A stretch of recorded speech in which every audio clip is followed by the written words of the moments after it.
Good afternoon, good evening, and good night, everyone. Welcome to our monthly show, Kerbside Pick-ups, with my regular guest and physical media buddy, Shane Hoffmann, better known as @BlueRelic Hunter on Instagram. If you don't follow Shane, you should follow Shane because he's a good guy and he has some good stuff. And me and Shane are from two different sides of the collecting coin, I think, aren't we? Like we've kind of established over our last few conversations that you collect some really eclectic movies that I honestly, man, we talk a lot, obviously between shows and episodes. We talk pretty much every day, right? And you're always bringing up movies that I've never fucking heard of in reality. So there's so many things. And for someone, I've watched a lot of movies in my life and always been a movie fan. But for Shane to bring me movies that I've never heard of, it just blows my mind. So he's opened me up to a lot of stuff. I'm trying to open him up to some older films. So I'm going to let Shane have a chat. Yeah, it is pretty cool, man. Like, as you know, I don't like really old films, but I know one day we will meet up and it will just be all old films. I know I will strap you down like not rotting you it. down. But I'm It'll going to be strap like you down like a clockwork. clockwork orange. Yeah, Yeah. that's it. Yeah. You'll be sitting in the chair with your eyes peeled open, and I'll be showing you some old Billy Wilder and Howard Hawks films and Nicholas Ray, stuff like that. Yeah, and it'll change your life. That really will. Yeah. I reckon I've got a kind of bit of an idea for a good mid-month show for us, actually, Shane, where I give you maybe we give each other a movie we should watch, and Yeah. then we come and talk about them. Like I'll give you an old one, you give me one of your 80s action things that has the weird name. And I think we should come on and talk about them. That's just, thinking out loud. So hearing it here first, to be honest, I'm hearing it first too, as I say it. So as usual in this show, thank you for joining. Obviously, I should start with, if you have been listening along, this will be a bit of a continuation from last month's show as well, and we'll also talk about some of what we want to come onto 4K, and we'll be going through what we've had arrive, what is going to arrive. We're recording this pretty recently after the Black Friday sales have just been and gone. I've had quite a few arrivals from that. Shane's going bankrupt from his orders. I'm getting close to bankruptcy from my orders. Like he was shit staring me a couple of months ago about how much I had on the plate, and I've FOMO'd him into doing the same thing. But I've really caught up to what you did a couple months back. Like, what you did was pretty incredible, to say the least. yeah, well, this month has been almost as equally as incredible. But you might buy less, but you probably spend the same because you get those Vinegar Syndrome titles. And I've got a lot of Scottish heritage in me. So my grandfather was Scottish, so I can be pretty tight-fisted. So I look for bargains, and if I see a bargain, I kind of find it hard to let it go. This Black Friday was, although I ordered a lot Black Friday, it was really tough for me to back out of so many things I had ordered. Like it was so many things I wanted to order. I got to spend another $1,500, I reckon, on stuff that I wanted to get. And I was just like, nah. I refused to upgrade some of my Blu-rays because stuff that I could have gotten, like Silence of the Lambs was $20. 4K of that, the Arrow 4K was $20 on Amazon. And I put it in my cart and like, I really need to do this. I'm only going to watch it once every few years. So I didn't do it. And then the very next day it was 41. I'm like, cool, that made my decision for me. If it was still 20 the next day, I probably would have actually gotten it. So yeah, just things like that. That transfer is totally worth it, though. Every cent. Yeah, I wish you hadn't have said that though, because the Blu-ray, I watched the Blu-ray in September, I reckon, just through spooky season, and the Blu-ray is not a good copy. Like it's not great at all. Like it's almost not. VHS-y. Yeah, it was really disappointing. But I also have it digitally on iTunes, so I thought, and that's in 4K on iTunes. Not that I think I've even watched that version, but yeah, it might happen one day. It might happen one day. So I've just, as we talk, I've got. I was There you go. contemplating almost moving on my Kino version to you because you Oh didn't yeah, have it when I got the Arrow new box. I was like, I could do that. is it I a could. 4K? It is, yeah. It's Well, the 4K Kino with the slip, and right. I was just looking at him going, can I do this? Can I just Get rid of have it. it? But then I was looking at the artwork and I was like, no, but the artwork's different. And I'm like, oh, this is tough. Well, I'm still thinking about it, but if you change your mind, I'm here and I've got stuff to swap back. So yeah, it um, is true. You do have a little bit of stuff kicking about.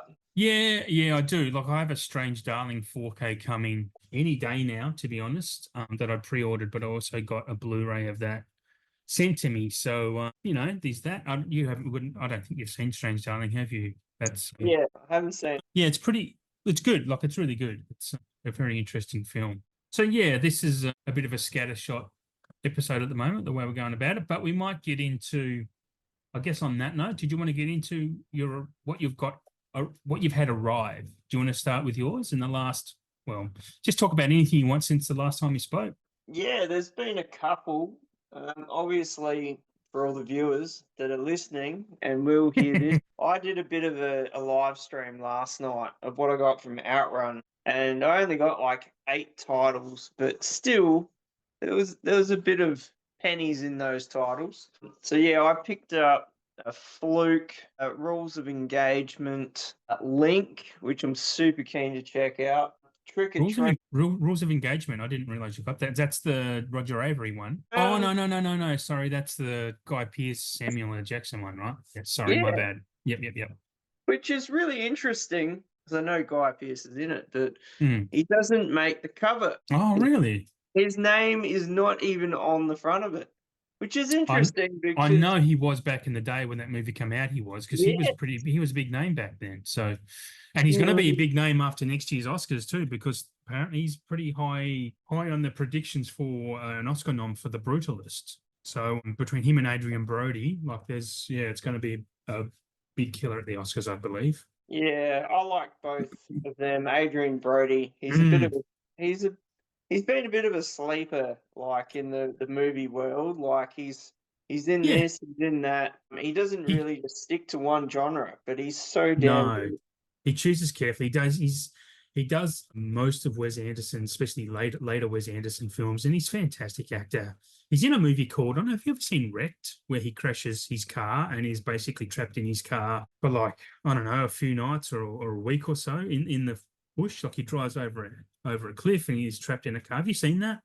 It's Yes, I yeah, have okay. seen it. Yes, It's quite good, right? Like it's for a long time, but I have seen it and I did mm, enjoy it. yeah, It I think any actor that can do like a solo performance yeah. pure in a very phobic Well, yeah. situation, like Ryan Reynolds in Buried, Buried, yeah, that's what I was thinking. you kind of got to go to another place to do a Mm, role like that because a- you absolutely.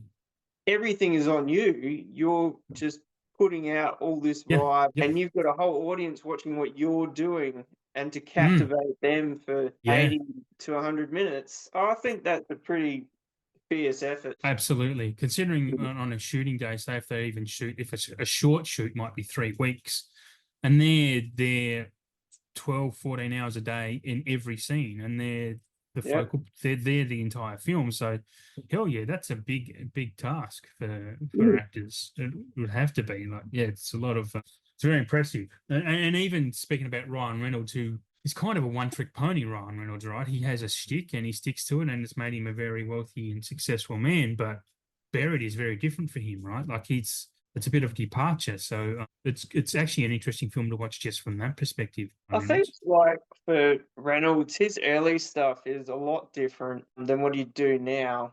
It's almost like he hadn't found Oh, his yeah, shtick, but he's got it now. I mean, he delivers things in a way that it's similar to other films that he does, but it doesn't matter because the way he delivers it is just flawless. It's great. It's yeah. hilarious. He's nailed his. I mean, I might push back a little bit on that because even in his early days, he did films like Waiting. Is it Waiting?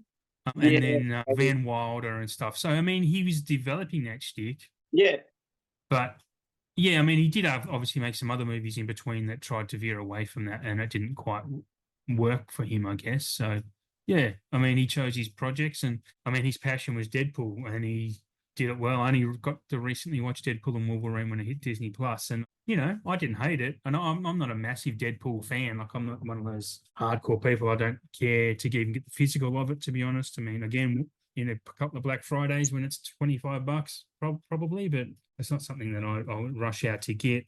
But I didn't mind Deadpool and Wolverine. Have you seen it? You've seen that, I'm assuming? Yeah, we caught it at the end of its cinema run here, Yeah. in Hobart, and it's a very intense film visually. There's so much Mm, happening that yeah. you really need to see it a couple times if you're really into it, Yeah.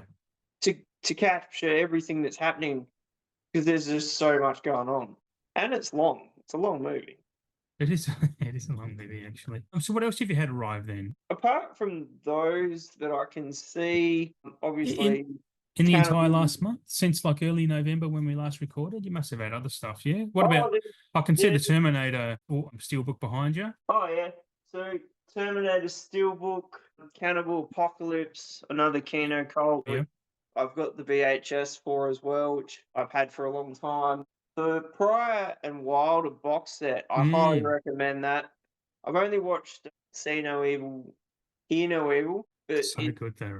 pretty damn good. I mean, Indicator, Mm, I don't have any Indicator, but I would buy more Indicator because that okay. box set is Yeah. Right. absolutely mint. Was that a new scan or something? Was it or? Well, I did hear it was new scans, but Okay, that's I'm not interesting. I'm not 100% sure. I mean, the 90-page booklet that come with it, with all Mm. different photos from each of the films and a lot of write-ups and alone, I mean, that's a pretty good selling point. Yeah. Yeah. Fair. Second Sight film box sets, I've kind of gone a little bit crazy with them lately, and Yeah. Okay. I've Tell just us more. Say more. I can't get enough. I just can't. They are Um, good though, aren't they? They're beautiful. They do make beautiful work. So, what ones you got? It Follows, right? And what so else? I got It Blair Follows, Witch. The Blair Witch Project, Mean Streets, Oh, and as we were talking about last chat, I said I'm gonna get Late Night with the Devil, and I mm-hmm. actually did it. When we finished that, Yeah. I jumped on there and I was like, Talked yourself into it. Nice. I just bought it. Have you watched the So film yet? haven't watched it yet. No, Okay. I will I open that one. Yeah. It's look, it's a good movie. It is a really good movie. It's just it's a different kind of horror. I'm actually keen to see it again. I just have the Blu-ray of that, the Umbrella Blu-ray that came out. Yeah, it's a shame we didn't get a 4K of that in Australia. It's kind of mental. I think I've mentioned on this show before. So yeah, disappointing, but we do what we do.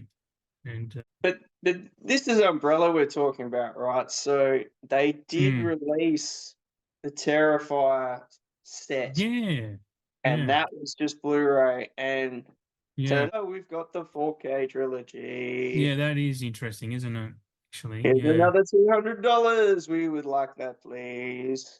yeah, So yeah. yeah, They you they never probably know. will. They probably will at some point, right? Yeah, So yeah. So what have you got, Adam? I want to what have hear it. I got? Look, I'm gonna skip and put out the highlights because I've had probably since last time we spoke. I don't even want to say the number, probably close to 100. But as part of our movie pen pals, I've had some free ones sent to me from our buddies 4K Freak, who's on Instagram, Mark, legend of a guy, and should I watch this gem? Another guy you'll hear an interview with him at some point in the future. His name's Jem. Yeah, so yeah, we become movie pen pals as well. So we've done some swaps. So I've got a few from them. I've also done a lot of op shopping, so I'm not going to mention everything I got there from op shopping. But when I say I've got 100 titles, like these aren't all fully priced items. These are or even brand new. So it sounds a bit more intense than it is, but anyway, I'll start. I got the Austin Powers 4K because Austin Powers is just an all-time comedy. I did watch that, and frankly, I was kind of disappointed in the transfer. I mean, it's a very high bitrate transfer. Like watching it, it's up in the 80s and 90s all the time. But a movie that colorful, I really wanted it to pop more, and it just doesn't, which is kind of sad. Just in contrast to a film I watched the other day, I got on 4K. What was that? Damn, I have to look at my letterbox diary. This is why I keep letterbox because I forget shit so easily. In and Out. I got the In and Out 4K from Kino through the Black Friday sales. That was really impressive. North by Northwest is the film I'm thinking of. That came out recently in Australia, and that's my favorite Hitchcock film. And that is a stunning 4K. It does have, if you don't like green, you're gonna think I'm an idiot, but it's on film and I like green. But just the colors of this film, it's just insane, the transfer. It's absolutely stunning, like properly stunning. One of my other highlights here, I'm just scrolling down my spreadsheets. I've got In a Violent Nature, which is a horror movie from this year, which if you haven't seen, definitely see that. I did finally pick up Citizen Kane on 4K through a JB sale, and that's Citizen Kane. It speaks for itself. It's a movie you've not watched. I kind of assume because it's old, you haven't seen it, Shane. I have not seen any of them because they're old. I love that. I love it. Oh, look, I used to be the same as you and go, oh, old film, blah, blah, blah. And one day I was just like in the mood, and I actually messaged a mate and said, recommend me some old films to watch. And he sent me a list of 5 or 6. And I watched the very first one I watched, which was Bringing Up Baby, and from 1938. Still one of the funniest movies ever made. Like, it's just absolutely hysterical. I don't understand why it's still so funny after almost 90 years of being alive. That's what made me go, okay, old movies are fucking great. Let's watch some more. And everyone I've watched, they've all got these reputations. If you watch the ones that have the reputations, absolutely worth it. Then they'll get you into the other stuff on the fringes, even things like, I'm going to say the Philadelphia Story is a film, an old movie that's on the fringe, even though it's one of the, it's a very popular one. But films even like that, you'll just build a library, and it's Anyway, they're impressive. What else have I got in here? I've got quite a few. I've got a few imprints from the imprint sale that they had. Their very early Black Friday sale. I had quite a few titles from them. They had some good bargains, to be frank. What else have I got here? I got the Equalizer box set on Amazon, the 4K box set of those, which was I thought it was cheap, $40 for all 3 of those imported. So I was happy with it. I've never actually seen those, but they're all rated quite well, and I've heard really good things. I did get Inside Out 2 and Kingdom of the Planet of the Apes for the Black Friday sale as well, because obviously Disney don't bring them out in Australia. Happy with those to continue on with my Pixar and Planet of the Apes collections, because, all gold. I did grab All About Eve, another old classic film, Shane, that you absolutely should watch. It's a Criterion version of that, and with Betty Davis. It's a fucking stunning film. For no particular reason, it's just beautifully told, made, blah, blah, blah. I got the Blazing Saddles 4K. Very keen to see that again. Oh, yeah. It's one of my favorite 4K. It's one of my favorite comedies of all time. I did get the Zaz box set, which is, well, I haven't watched any of them, but I'm very happy to have that. Okay, I'm still going. I got LA Story, which is a Steve Martin movie from the early 90s. Have you ever seen LA Story? Very funny. He's stupid. Well, The best line from it is that, because he's like in his, I can say he's probably going through a midlife crisis in his 40s, I guess, whatever, or 50s, whatever he is at that time. Probably in his 40s in real life at that stage, Steve Martin. And there's a line where he's actually dating a young, what's her name? Sarah Jessica Parker. And she's like 24 or something, and he's in his 40s. And someone goes, she's young. Yeah, she's not that young. She's going to be 27 in 3 years or something. And it's just the way he delivers it. It's a very, very funny line. Just something I've always remembered. Another one of my all-time favorite comedies, Wet Hot American Summer, which, if you haven't seen, is just a spoof on those 80s camp movies, like summer camp movies, and it basically focuses on the camp counselors, like the teenagers who run these camps. It's absolutely fucking hilarious. It's really hard to get anywhere in Australia. The Blu-ray's always been expensive. Got it through Amazon through Black Friday, and I don't even think you can get it on digital in Australia, to be honest. You might have to get it through other nefarious means, but otherwise, yeah, a film everyone needs to see if you like 80s, those 80s stupid comedies where it's always like one camp against the other camp type of thing. But yeah, it's anyway very funny, and a massive cast of young actors who who basically grew up to be like the biggest stars we have today, the biggest comic stars we have today. What else? So I had quite a few arrivals today. All my stuff from the UK arrived, quite a few Criterion. So I got 12 Angry Men, Tootsie, Yee Yee, which is a very good, an Asian film, I believe. It's got a very good reputation, so I grabbed that on a blind buy. They Live by Night and Fast Times at Ridgemont High. And I just want to mention one more, Joe versus the Volcano, which is early Tom Hanks, the very first Tom Hanks Meg Ryan movie, which is insanely underseen and underrated. It was a film very much ahead of its time, because it was a massive flop at the time. But if you watch that today, and especially as a grown-up, and you go through the drudgery of 9-to-5 work, and then you watch Joe vs. the Volcano, you grow to appreciate it much more. It's a very subtly darkly funny film, and you've kind of got to watch the scenery in the background for the actual jokes. But when you get onto its level, it's it's an all timer for me, Joe versus the Volcano, and more people need to see it. And I encourage everyone as often as I can. When I get the chance, I'll tell people to watch the Volcano. So that's it for me for Arrivals. Any questions on any of that? I want to discuss any of those, or have I just frazzled your When brain? that Joe versus the Volcano, when I saw you had that, I was like, wow, that's not a film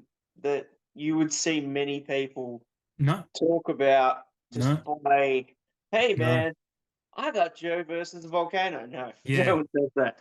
But not that it's a bad film. It just it came out.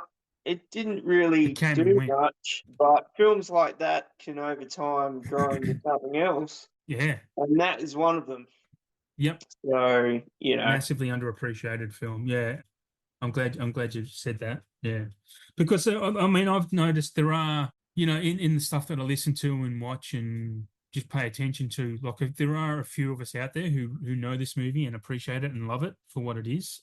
And I honestly at one point thought I thought I was the crazy one for quite a while, being the only one that really liked this movie. And then I actually listened to an episode of Sif Pop, which is a podcast and a website that I still officially write for, but haven't written for quite a while. But the guy who created that, Aaron Dicer, who is actually an actual movie critic, he was talking about Joe versus Volcano one day, and he was heaping praise on it. And I thought, holy shit, I'm not the only one. So yeah, it's good when you're validated like that too, because I was like that with The Burbs as well, another Tom Hanks film, which is I'm a massive fan of The Burbs. It's in my all-time top 10.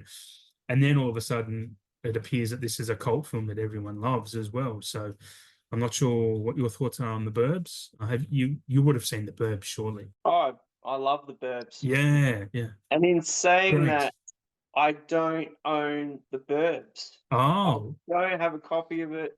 Not oh, that I've never wanted a copy of it. I've probably tried to buy it many times. I've seen it many times, but maybe yeah. I'm just hanging out for some label out there. I don't know who Well, it would be, to yeah, drop it it would be a into nice the 4K. 4K. I actually have it on, I have it twice on Blu-ray and I have it on DVD as well, and I have it digitally. That's how much I like, because I got the Arrow Blu-ray of it, and when I recently purchased from them, but I also have it in the dual pack that JB Hi-Fi. I don't know if they still have it, but was that Umbrella did an all comedy caper release of a 2-pack, and it was The Money Pit and The Burbs is in it.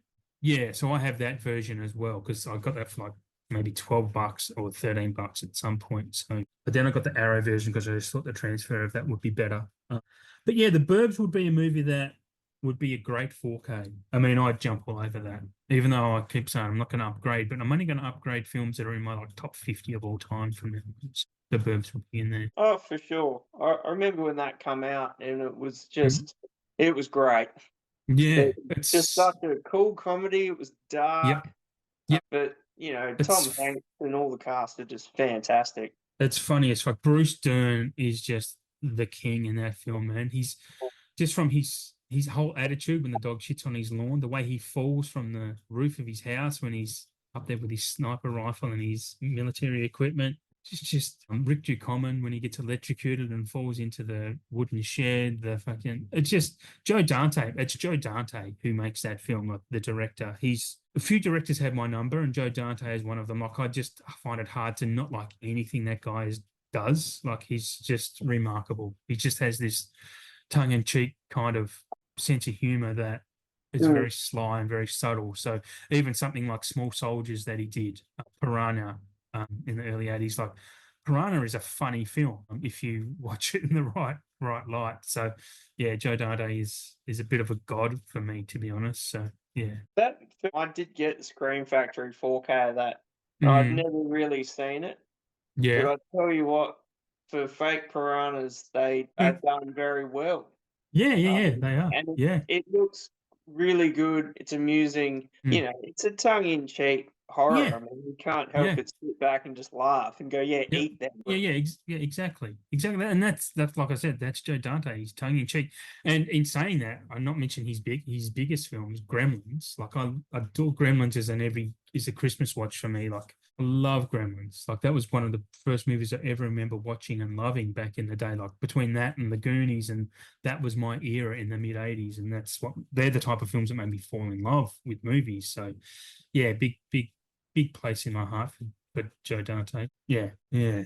Where were we up to? Talking about what we've got coming then, hey? So that's up to tell us what you got coming. Far out, Brussels sprout. I mean, like I said in my stream last night, normally Black Friday I would smash the tits off of the JB Hi-Fi website, and I did have a look. I shouldn't have had a look, but I did, and I haven't got many imprint releases this year, like the single movie ones. I've hit a few box sets, but missed a lot of the single movie releases. I mean, Okay. they still print a lot of those slipcover versions. I mean, and then they re-release them again anyway without the slip. So, if you miss out, it's not like you're going to miss out on the film. Yeah, yeah, But yeah. but those slip covers, I do like the art on them as Mm-hmm. opposed to the standard art that they have on the covers. So I kind of tried to stay away from all them just because I was hanging out for Black Friday VS Yeah. and then old mate Rick goes, "Oh, I'm going to do Black Friday." And I'm like, "Rick, what are you doing? Why are you Piss doing this? off, mate. Why are you doing this?" So that's why I thought I'll jump on those second sight box sets because they were 20% off, and I was like, Yeah, yeah. You're I'm not going all to see in them cheaper, are for you? that. Yep. But yeah, I've got like the VS stuff. Obviously, we were chatting about this last episode. So at that time, I'd got Congo, Yeah, I'd got man. Mr. Goodbar, got Mm-hmm. that, and I think that was it at the time. But during the sale, I picked up Dog Tags. That's one of their VSA releases, which was it's an uncut version of it. I love a good uncut version of anything, especially Yeah. from the 80s. Penises, right? Well, you never know. It might pop out of the camo and it might look great. You never know. When you listen back to this episode, you're going to listen to what I just said and go, you motherfucker. But I'm not going to repeat it. Everyone, oh, did you? Okay, to ignore it. Chose to ignore it. I was being professional for a minute. Well, this isn't the place to be professional, Shane. No, self-indulgent nonsense as we like it. So I also picked up Primal Rage, which I've never seen before. Bit of a monkey baboon horror because I could see the numbers for that were getting into about 100, and Mm-hmm. it's sold out the slip now. So I Right. think everyone was waiting for the sale, so that was Mm-hmm. good. Also got the Flesh for Frankenstein deluxe set, Yeah. which I'd been hanging out for, and I thought, you know what, for $50, that is a no-brainer. So I got that. I don't know if you've heard of Silent Madness. It's an No, I haven't. 80s film. They I did it haven't in heard for Flesh for 3D. Frankenstein either. There's a lot of these films I've not heard of. This is why we work. That's right. Opposites attract. That's exactly right. So yeah, that film I actually saw over 20 years ago in 3D in Adelaide with the shutter glasses. And I always remember a scene where he's crawling through a vent, like a crawl duck vent, Yeah. and it was pretty cool. So Come to yeah, the course. We'll have a few laughs. I totally cashed in more points to get the slip for Yeah. that. I thought I may as well use them because it's Yeah. not that they would keep those slips on the site. Yeah. Once Yeah. they go, but Yeah. they could just go, you know what? We're taking them down. You missed out. Oh, wow. So yeah, got That's picked up interesting. that. I also did a little bit of picking before this episode. Oh, yeah. So I had a look at their partner labels sales, and there's a 75% off, and Wow. one of the films in there is a 4K called Prospect, which I've never seen, but it's got Pedro Pascal in it, and I've Okay. heard really good things about it. I'm also from Brendan Dupree, who went to the movies. Yeah. Yeah. Yeah. He said to me just before, it's sort of like a cowboy western in space. Star Wars. Okay, all right. So Yeah. I thought for $19, that's a no-brainer. I'm Yeah, going to yeah, grab yeah. that. Mate, any 4K under $20 is worth it, I think. If you get a 4K under $20, snap it. Especially like an import. I mean, Yeah, that's yeah, yeah. Hell yeah. it's a no-brainer. Yeah. So saving the best for last because I like to do that. Also picked up a Sliver, which is that's a semi-fat box. That At one. least I've heard of that one. It's a pretty good erotic thriller. I Yep. mean, Yeah. Sharon Stone, she liked to really get it off back then. I don't Yep. know if it's Basic Instinct getting it off, but she does a good job. And also, Is that sorry, is that Stephen Baldwin in that or Billy Baldwin with her in that? It's one of the Baldwins, right? I think it's Steve. Yeah, okay. It's been so long since I've seen it. Yeah, yeah. I reckon many years ago, a Shock did a Blu-ray of it. Uh-huh. Yeah, yeah, yeah. I remember it being around. I remember at the time it came out, and because of the Basic Instinct thing, that it was just like it was kind of panned as it wasn't a very good film. So I've never bothered watching it. And I'm like that. If a movie has a reputation to not be very good, I generally won't watch it, and that's probably a stupid thing to do. But if everyone says it's bad, then I just don't see the point in wasting my time. So, are you saying that you're not keen to see David Caruso's dong in J and some limp, Well, ball slapping? we just That established is that you're the pretty one that funny. likes them uncut. So no, I'm not keen to Well, see it. that's not even the cut version. That's just how it is. Yeah, So, no, no, no. We talked about Hugh Grant's dong, I think, last episode, didn't we? we're generating a bit of a trend here about We are, movies yeah, with yeah. dongs We in need to them. start talking about, well, yeah, we need to start switching it up. Well, totally. That's what these episodes are about, Adam. Talk about some titties Switching it eventually. up. If you want to see someone's titty, but then we'll get labeled creeps and we'll get cancelled for sure. We can talk about men's dongs all we like, but we talk about titties, then we're going to be in trouble. So, This is correct. it's the world So we live in. the final title, I've left it till last, and it's The Keep. We all know Oh, about yes, The Keep. of course. It's broken the internet. It broke the VS website. Mm. Broke everyone's feelings when everyone bought it and it was sold out. Yes. I was just lucky that on Saturday morning I woke up early and was like, oh, I need to get onto the VS website and start making some sales. And that I did. Little to my knowledge, come Sunday Arvo, and I look at the site again because I'm always on there, and it's sold out. Amazing. And 12,000 copies you said they had, and 12,000 copies. 12,000 copies. It's a pretty rare movie with a good reputation by the sounds of it. But I mean, we'll talk about this film again later. But yes, some interesting things with this movie. And I'd never heard of it. I mean, Michael Mann. I've always thought Michael Mann's a bit overrated. And here comes where I'm gonna get something lost on my cinephile card a little bit, because I've always thought Heat was overrated. I'm not a big fan of Heat. I think it's okay. And that might be because I've seen it 2 or 3 times. I might have gone into it with high expectations. Thought, okay, these are good scenes in it with Pacino and De Niro. But does that make it a good movie? I mean, a great movie? I don't think it's a great movie. But anyway, on the Michael Mann thing, I've then obviously gone and watched Collateral. Collateral is a phenomenal film, the Jamie Foxx and Tom Cruise one. And then recently, within the last 4 to 5 months, I watched Thief, his very first feature film with James Caan, and that movie's fucking awesome. And I've been dying to pick that up, but the only way is Criterion, and that's like $90. For the Criterion, it's the cheapest I've seen. I'm like, yeah, no, I'm not going to pay $90 for this film. I don't understand why it is that expensive, but if you can get hold of Thief and you can afford it, grab it, because so anyway, a long way of me saying I'd be keen to see The Keep, even though I thought Michael Mann was overrated a little bit. Yeah, I reckon. I don't think I've seen it. I know of it. I know it's a bit of a classic, but it's interesting that they've put it out in their boutique way, and then it sells out, and here comes Imprint. You're not people have the goods. Yeah.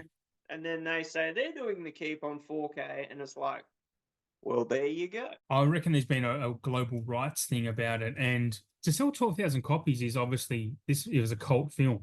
I've just looked it up on IMDb. It's only got a 5.7 on IMDb, which is not great. out of 15K reviews. I mean, just for anyone listening who hasn't heard of it, the synopsis: Nazis are forced to turn to a Jewish historian for help in battling the ancient demon they have inadvertently freed from its prison. Actually, sounds fucking really interesting. I'm not going to lie. Sounds fascinating, but it's got Scott Glenn, Ian McKellen, Gandalf, anyone, and Alberta Watson. I don't know who that is. So yeah, for such a fascinating thing that this has sold out so quickly and is in such high demand.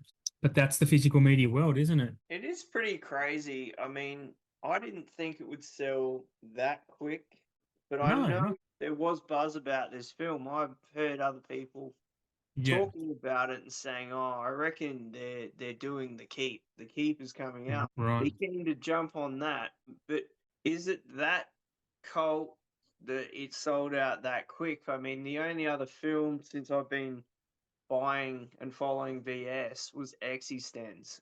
That Yes. sold out like a rocket. Yeah. Just wow. Yeah. I remember that coming out when I worked in the video store, and I'd never heard of David Cronenberg at the time, didn't know who he was, and I watched this film and I was like, this is great. But I can't even remember it now, but I remember really liking it.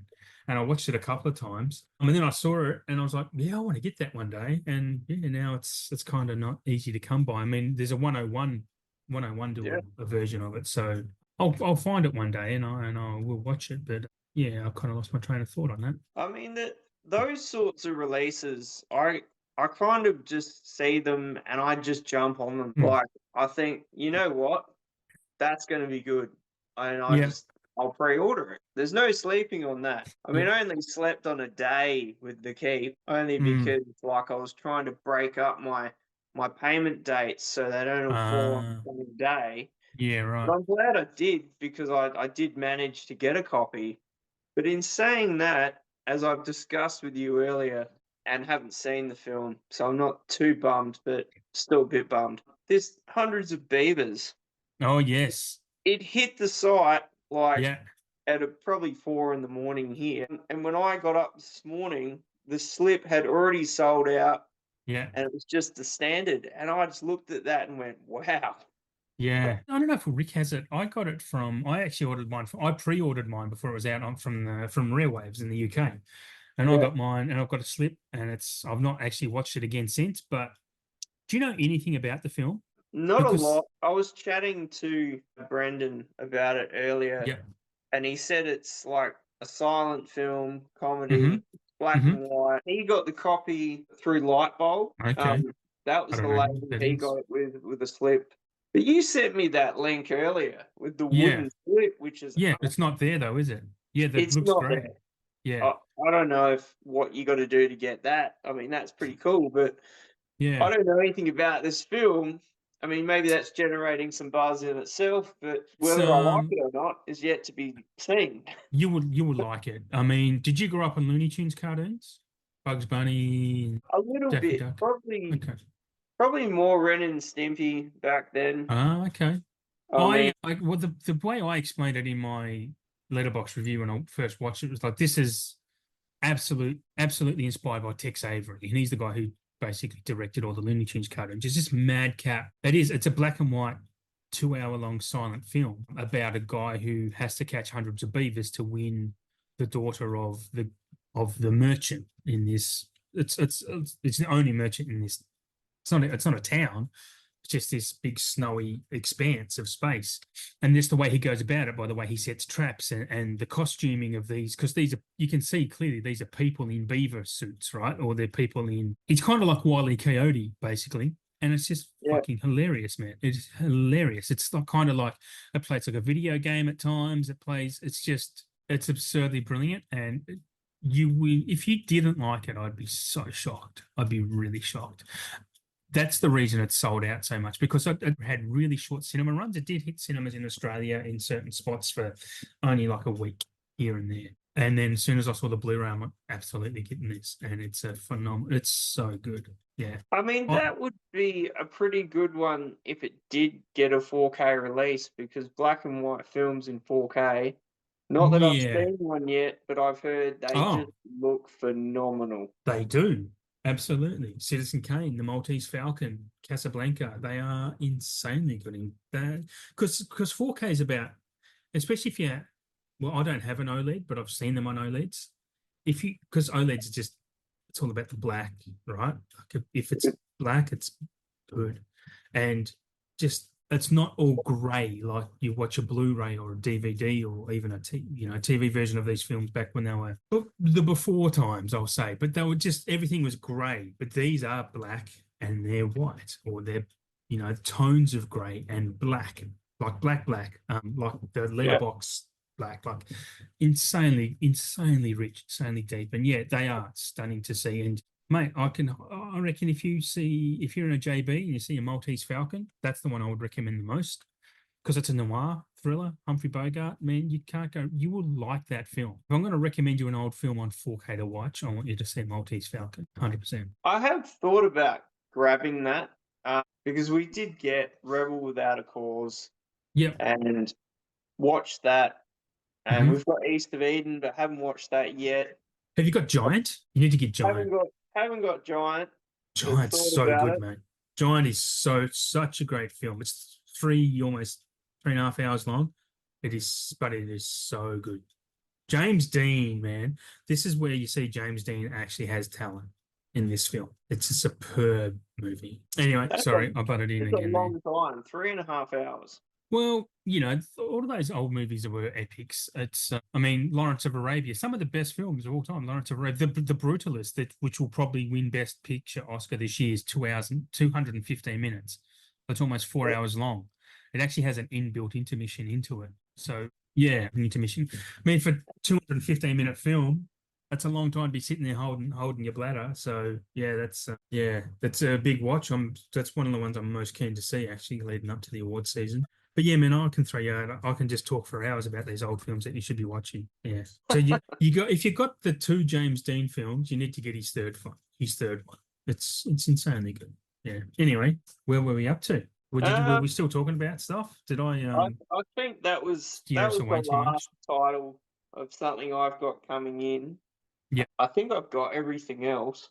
We were talking about Hundreds of Beavers, weren't we? Hundreds of Beavers. Well worth a watch. All right, so I guess on to what I've got arriving. Most of my stuff has arrived, thankfully, from Black Friday, which has been super impressive. I had most stuff turn up within like 7 to 10 days. So some of this I might have mentioned last time, but what the hell? If you haven't listened to the show before, or you have, let's hear it again. So I did get the Beetlejuice Steelbook 2, which I didn't mention before, but that's cool. And I did have a bit of a rant on my page and a Facebook group about how shit the Steelbook artwork is for that. Fucking terrible. Pisses me off. Anyway, I got Godzilla -1 coming. I did order Jurassic Park because I actually don't have a physical of that in 4K. I have a really good Steelbook box set of the Blu-rays back when that came out in the day, which isn't worth nearly as much as I hoped it would be at this point in time, but whatever. It sucks. It's a beautiful box set. Anyway, have the Substance coming, which I think I've spoken about. Strange Darling, the 4K I mentioned before. I have Rengo, or the Rengo Steelbook I picked up from Amazon during Black Friday, because I am actually doing a show about that mid next year. So I saw it was like $30 or something in the Steelbook for Rengo. No, Rengo is a great film. One of the most underrated animated films. It's really impressive. So thought, why not grab that, especially being a Steelbook? I won't mention the Outrun stuff because I've actually mentioned that, I think, in the last show. Hush is late though. Like Hush was released on the 26th of November, sorry. Rick's even had his arrive yet. So I'm still waiting on that order to arrive. Yeah. So yeah, my order from Umbrella arrived literally about half hour before we started recording this show. So Pulse, The Last Stop in Yuma, and House of the Devil all arrived this afternoon. But I did order from them, and they had their 50% off Black Friday sale. A few titles, not a lot, but I got a couple of exploitation ones. Some of these I filled up just to make the $100 up to get free delivery, because I'm not going to pay $95 to get all my movies when I can just spend an extra $5 to get them delivered for free. So I actually get 2 extra movies for that. So I've got Thirst and The Survivor, exploitations numbers 14 and 15. Don't know what they are, but I thought, why not? I got The Wild One, which is an old Marlon Brando. The Chase, which is, I can't remember what that is now, but I know it looked interesting to me, and there's a big name actor in it. I got the Whiplash 4K. Whiplash is a fantastic. That was only $15. Have you seen Whiplash? Damien Chazelle film? Many times. Yeah. I love that movie. Yeah, good. I'm pretty happy to get that. I do have a Blu-ray of that, but after saying I'm not upgrading, but for 15 bucks, any 4K under $20 usurps my don't upgrade my Blu-rays. So for 15 bucks, Whiplash on 4K, absolutely going to grab that. And I managed to grab a couple more of the Beyond Genres to fill out that collection a bit more. So I got King Kong Lives and The Quiet Earth. I'm still well behind on that Beyond Genres. I'll never get them all, but I'm going to add 2 more to that. So there in the post, I've got Demolition Man coming from Arrow that is released next week, so I'll probably have that the week after. And then Arrow had their Black Friday sale, which frankly was a little disappointing to me. It's more like Yuletime horror stuff. So I got a film called Hiroshima, which was a freebie because I'd ordered over £50 worth, so that was easy. I got Rollerball on Blu-ray, The Howling 2, because that will complete my Howling collection. I'll have all the ones up until 6, I guess. The Game trilogy, which is an Asian cinema trilogy, that was cheap. It was like £12. I swear I was said to Shane yesterday, just as a little insert into this bullshit. And I said to Shane, yes, no, I'll be sober for this show. And then my mother-in-law's up here and she likes a beer and she's from Tasmania and it's hot. So we went and got beers this afternoon. And so I'm sitting here drinking a 0-carb beer because that's the only beer I should be drinking. Yeah, so I'm a little bit sloppy. You're Drunk? all good, Adam. Not drunk, just a little bit merry. Lubed, that's the word. Yes, that's the word. So the Game trilogy, an Asian action thingy, and I thought that's cheap enough. That looks interesting. I'm going to grab that. Also got Raising Cain, which is the John Lithgow. John Lithgow is one of my favourite actors ever. I think he's superb. Actually watched a movie with him yesterday. It surprised me he was in it. I watched The World According to Garp. Have you seen that? The old Robin Williams film? John Lithgow plays a transvestite in it. But Oh, mate, it's on I binge. know it's good. It is good. It is good. If you have binged, absolutely check out The World According to Garp. It's honestly just this vibe of a movie. It's just so tonally brilliant. But it's basically just about this guy's life from the day he's conceived up until the day he dies. And it's such a good watch. Robin Williams is awesome. Glenn Close is in it. And like I said, John Lithgow plays this transvestite, basically his best friend. It's kind of progressive in that way. Like it's just a beautiful movie. Just a beautiful movie. Anyway, Raising Cain, John Lithgow playing 2 dual roles in that. So very keen to revisit that because I watched that yonks back early mid-90s. Weird Science, which I have probably seen but don't remember ever seeing. I probably watched that, maybe some of that when my brothers were watching it because I was the youngest child. Also got a thing called the Bloodthirsty Trilogy, which is another Asian box set. I got The Long Goodbye, which is what's his name? I think it's a Peter Bogdanovich film, but who's the actor in it?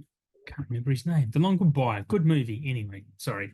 I got Crash on 4K. I've pre-ordered The Gift and The Cell on 4K. They are released next month. Next year. They're actually released next year, which is also next month. Weirdly, I got this cool giallo-looking thing called Blood and Black Lace. I did do some research on that, and it just reads really well to me. Got the 4K of that. That was like not much, $30 or something. Children of the Corn. My second copy of that. Also, my second copy of Mary Shelley's Frankenstein. I'm getting the David Lynch Dune on 4K because I didn't mind that. That's kind of a bit of 80s fun, actually. Like it's a good movie, and if you watch it for its time, it's actually quite good. And I also saw cheap on Blu-ray. I think it was like $9. Bring Me the Head of Alfredo Garcia, which is something that was released by, I think, Imprint very early this year, and it was really expensive, and it always looked interesting to me and read really interesting, but I was just refused to pay the price.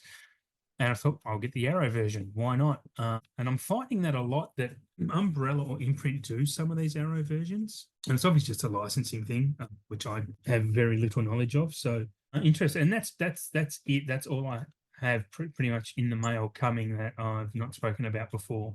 So that's good. That's a short list comparatively to other days. But my list of what's arrived was long because everything has arrived. No issues with postage this time around from Amazon. I'm usually, when I order so much, I'm always on to them about this hasn't arrived but this time went off pretty scot-free, thankfully. I'll be interested to see what you think of Weird Science. Did you get the 4K or just a Blu-ray? I have to look back at my notes. Sorry, one sec. I think I just got the Blu-ray.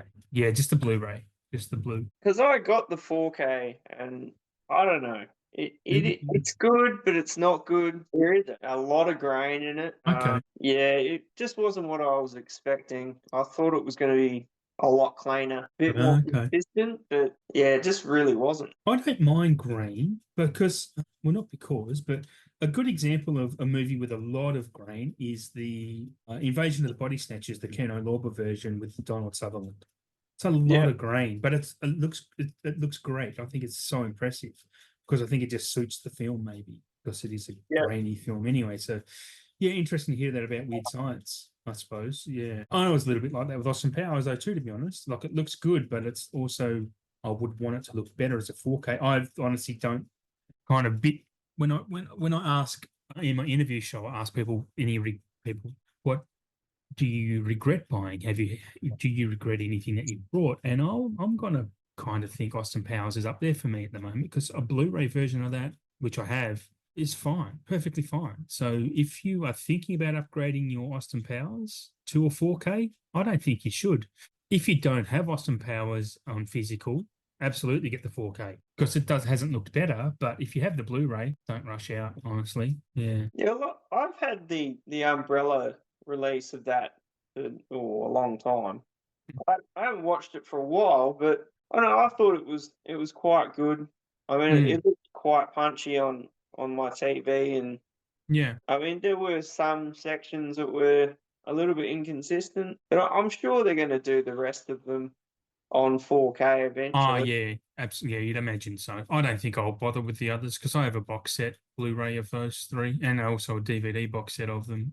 I don't think I'll bother upgrading the other two. The other two aren't even worth upgrading anyway, just from a movie perspective. Actually, I mean they're good, but they're not. They're not a patch on the first one. Have you ever seen? Just sticking with the Austin Powers. Have you ever seen? I can't think of his name. The original Casino Royale, not the Daniel Craig one, but the Pink Panther guy. What's his name? Peter Sellers from the original, the non-licensed, non-franchise Casino Royale they did for James Bond back in the 60s. Have you ever seen that? I probably haven't. I watched that because it's notoriously bad, right? Like it's notoriously terrible. So I watched it, might have been last year now. No, my memory was probably 2, 3 years ago, but I watched it what I think is recently. And it is a terrible movie. But the best thing about watching that is realizing Austin Powers isn't taking off James Bond specifically. Austin Powers is taking off Casino Royale because Casino Royale is kind of like a bit of a spoof, a bit of a piss take on the Bond franchise, which is the Sean Connery era, because that's what was around at the time. But Austin Powers is like a complete rip-off of, yeah, Casino Royale. Kind of like how Titanic, if you ever seen a film called A Night to Remember, which was like one of the first films, like it was a big film they made about the sinking of the Titanic back in the 50s, I think. It's a fantastic film, A Night to Remember. But then if you watch that and you realize how much James Cameron lifted from that film to make Titanic. Kind of like, and I have this hot take on James Cameron that he is kind of like the Apple of directors, where he will take someone else's idea, doesn't really have many of his own original ideas, and make them better, like Apple do to Android, right? They'll come out with something Android's had out for 5 or 6 years and go, oh, look at this brand new feature that we've got.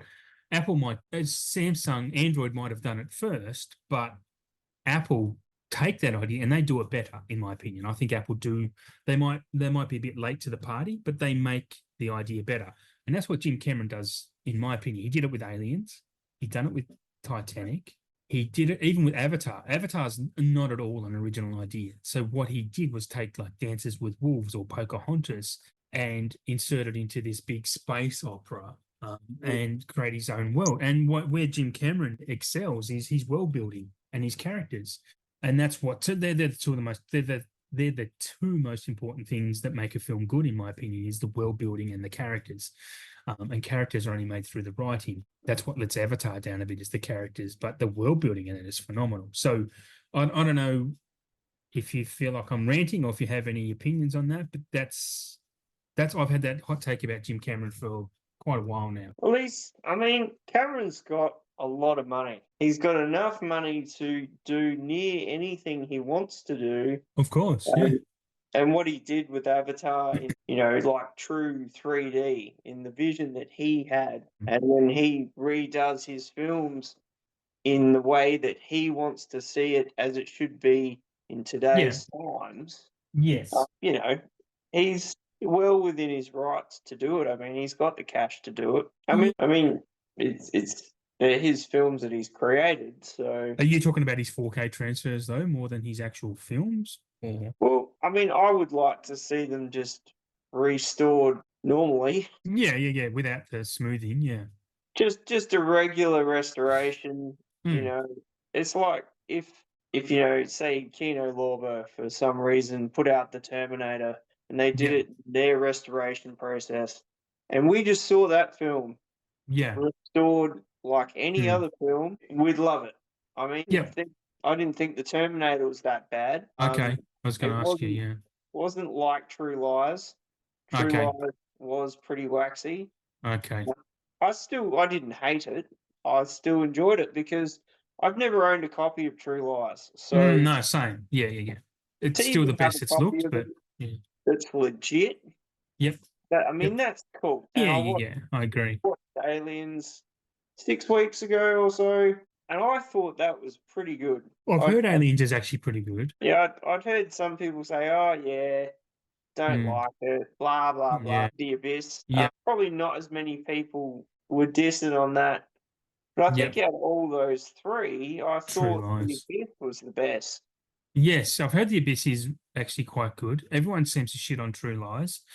Well, even the screenshots I've seen of True Lies, you go, yeah, kind of fair, but I mean, I've had True Lies since it came out, so I probably need to stick it in and watch it, to be honest. But it doesn't feel like that long ago since I last saw it, so I like to give movies a bit of space before I watch them again, you know. So the same as The Abyss, I watched that not long before it came out in 4K, so I haven't checked out that copy either. So, I mean, it kind of makes me wonder about some of the setups these people have that are shitting on them. So they might have the best of the best of the best type of setup to watch these things.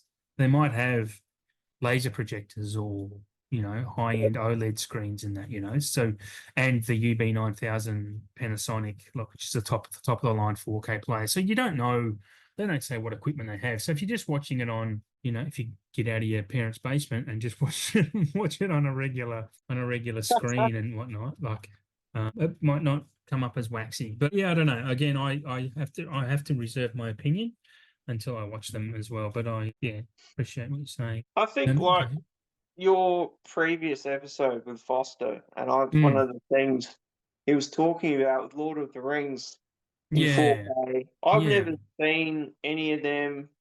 I've seen Okay. all the films, but not on 4K. Okay. I've never seen any of the Hobbits, but I have them on 4K. But when he was talking about, you know, scenes that look fake Yep. because Because of of the digital effects. the digital restoration and, you know, Mm. trying to make it something that it wasn't, sometimes you can see that. And it's Yeah. just, Yeah. you look at it and go, oh, yeah, I can actually see that just doesn't look real. Yeah. And that's totally fair. But in one case that I could give an example, The Fugitive on Yes, Blu-ray or DVD, you probably know what I'm going to say. I When do. We've he spoken about it. jumps onto that train, it looks so fake. And I watched this on Blu-ray. Oh, it was a few months before I got the 4K, and I Mm. thought, if anything I want to see out of this movie that looks incredible is Mm. that scene, and it Yep. totally was. Like they just cleaned it up so well that Yeah. it didn't That's look fake anymore. That's awesome, isn't it, that they do that? Just to counter what we're talking about, what Foster said about the Lord of the Rings. So I have a bit of a history, Lord of the Rings, of not really ever liking them, right? So not Yeah, that I don't like them, it's just not that type of film, just not my bag. That's just I can't get into fantasy stuff, even though, you know, I'm a Harry Potter and Star Wars fan, which is technically fantasy, but this type of deep fantasy is not something that's ever interested me. So I remember watching the first one a couple of times, and I gave them a try, and then I started the third one. I just couldn't gel with them. And recently, it was this year, I got the 4K box set because, again, it was cheap. I'm like, I need to give this a proper try in a proper format and blah, blah, blah. And I watched them all within a few days, and I fucking love Lord of the Rings now. Like, it's amazing because, and I never really saw what Foster saw with what he was talking about, Gollum's digital effects. It was really, but that's because I don't have the relationship that he has with the films either. Yeah. Like, I wasn't a fan of them. I hadn't watched them a million times before he had watched them. He probably saw them on DVD and Blu-ray, and so I watched it, and I didn't pick up on those bits. I mean, I might have noticed little bits and just let it go. Okay, that's whatever. But by and large, Lord of the Rings is stunning in 4K. It is reference quality 4K, honestly. Like, if you want to show someone how good 4K looks, I would say put in a Lord of the Rings film. Absolutely. Among another half dozen. So, yeah, I mean, just don't watch the Gollum scenes maybe. But yeah, I thought, I mean, that's just my thoughts on that aspect. But totally respect and agree with what Foster was saying, because, yeah, like I said, he has that relationship. And if I went back and watched them, I'll probably spot the same things, honestly. So where are we up to? We've digressed very well this evening. Well, for sure. Got to go the release roundup, hey? We haven't even touched on a label yet for new stuff anyway. But you know what? This is how we roll. We like to What go do you off mean? on weird and wonderful paths. Yeah. And Yeah, that's part of the fun. We just talk. It's just two dudes talking about the shit they like. So yeah. So yeah, we haven't even started the release roundup, have we? Like you said, no, we. Yeah. So let's do that. You want to get us started with Scream and Shout? I can. Scream Factory. They do like a curveball. I mean, they've been releasing some pretty consistent titles within, certain eras. And now they've kind of gone off the map and done some older stuff, like stuff some of it I've heard of, like Humanoids from the Deep. Yes, I saw that. That does, Yeah. it rings a bell. Have I seen it? It sounds like one of those 50 schlock horror things, like a drive-in movie, actually. Well, it does.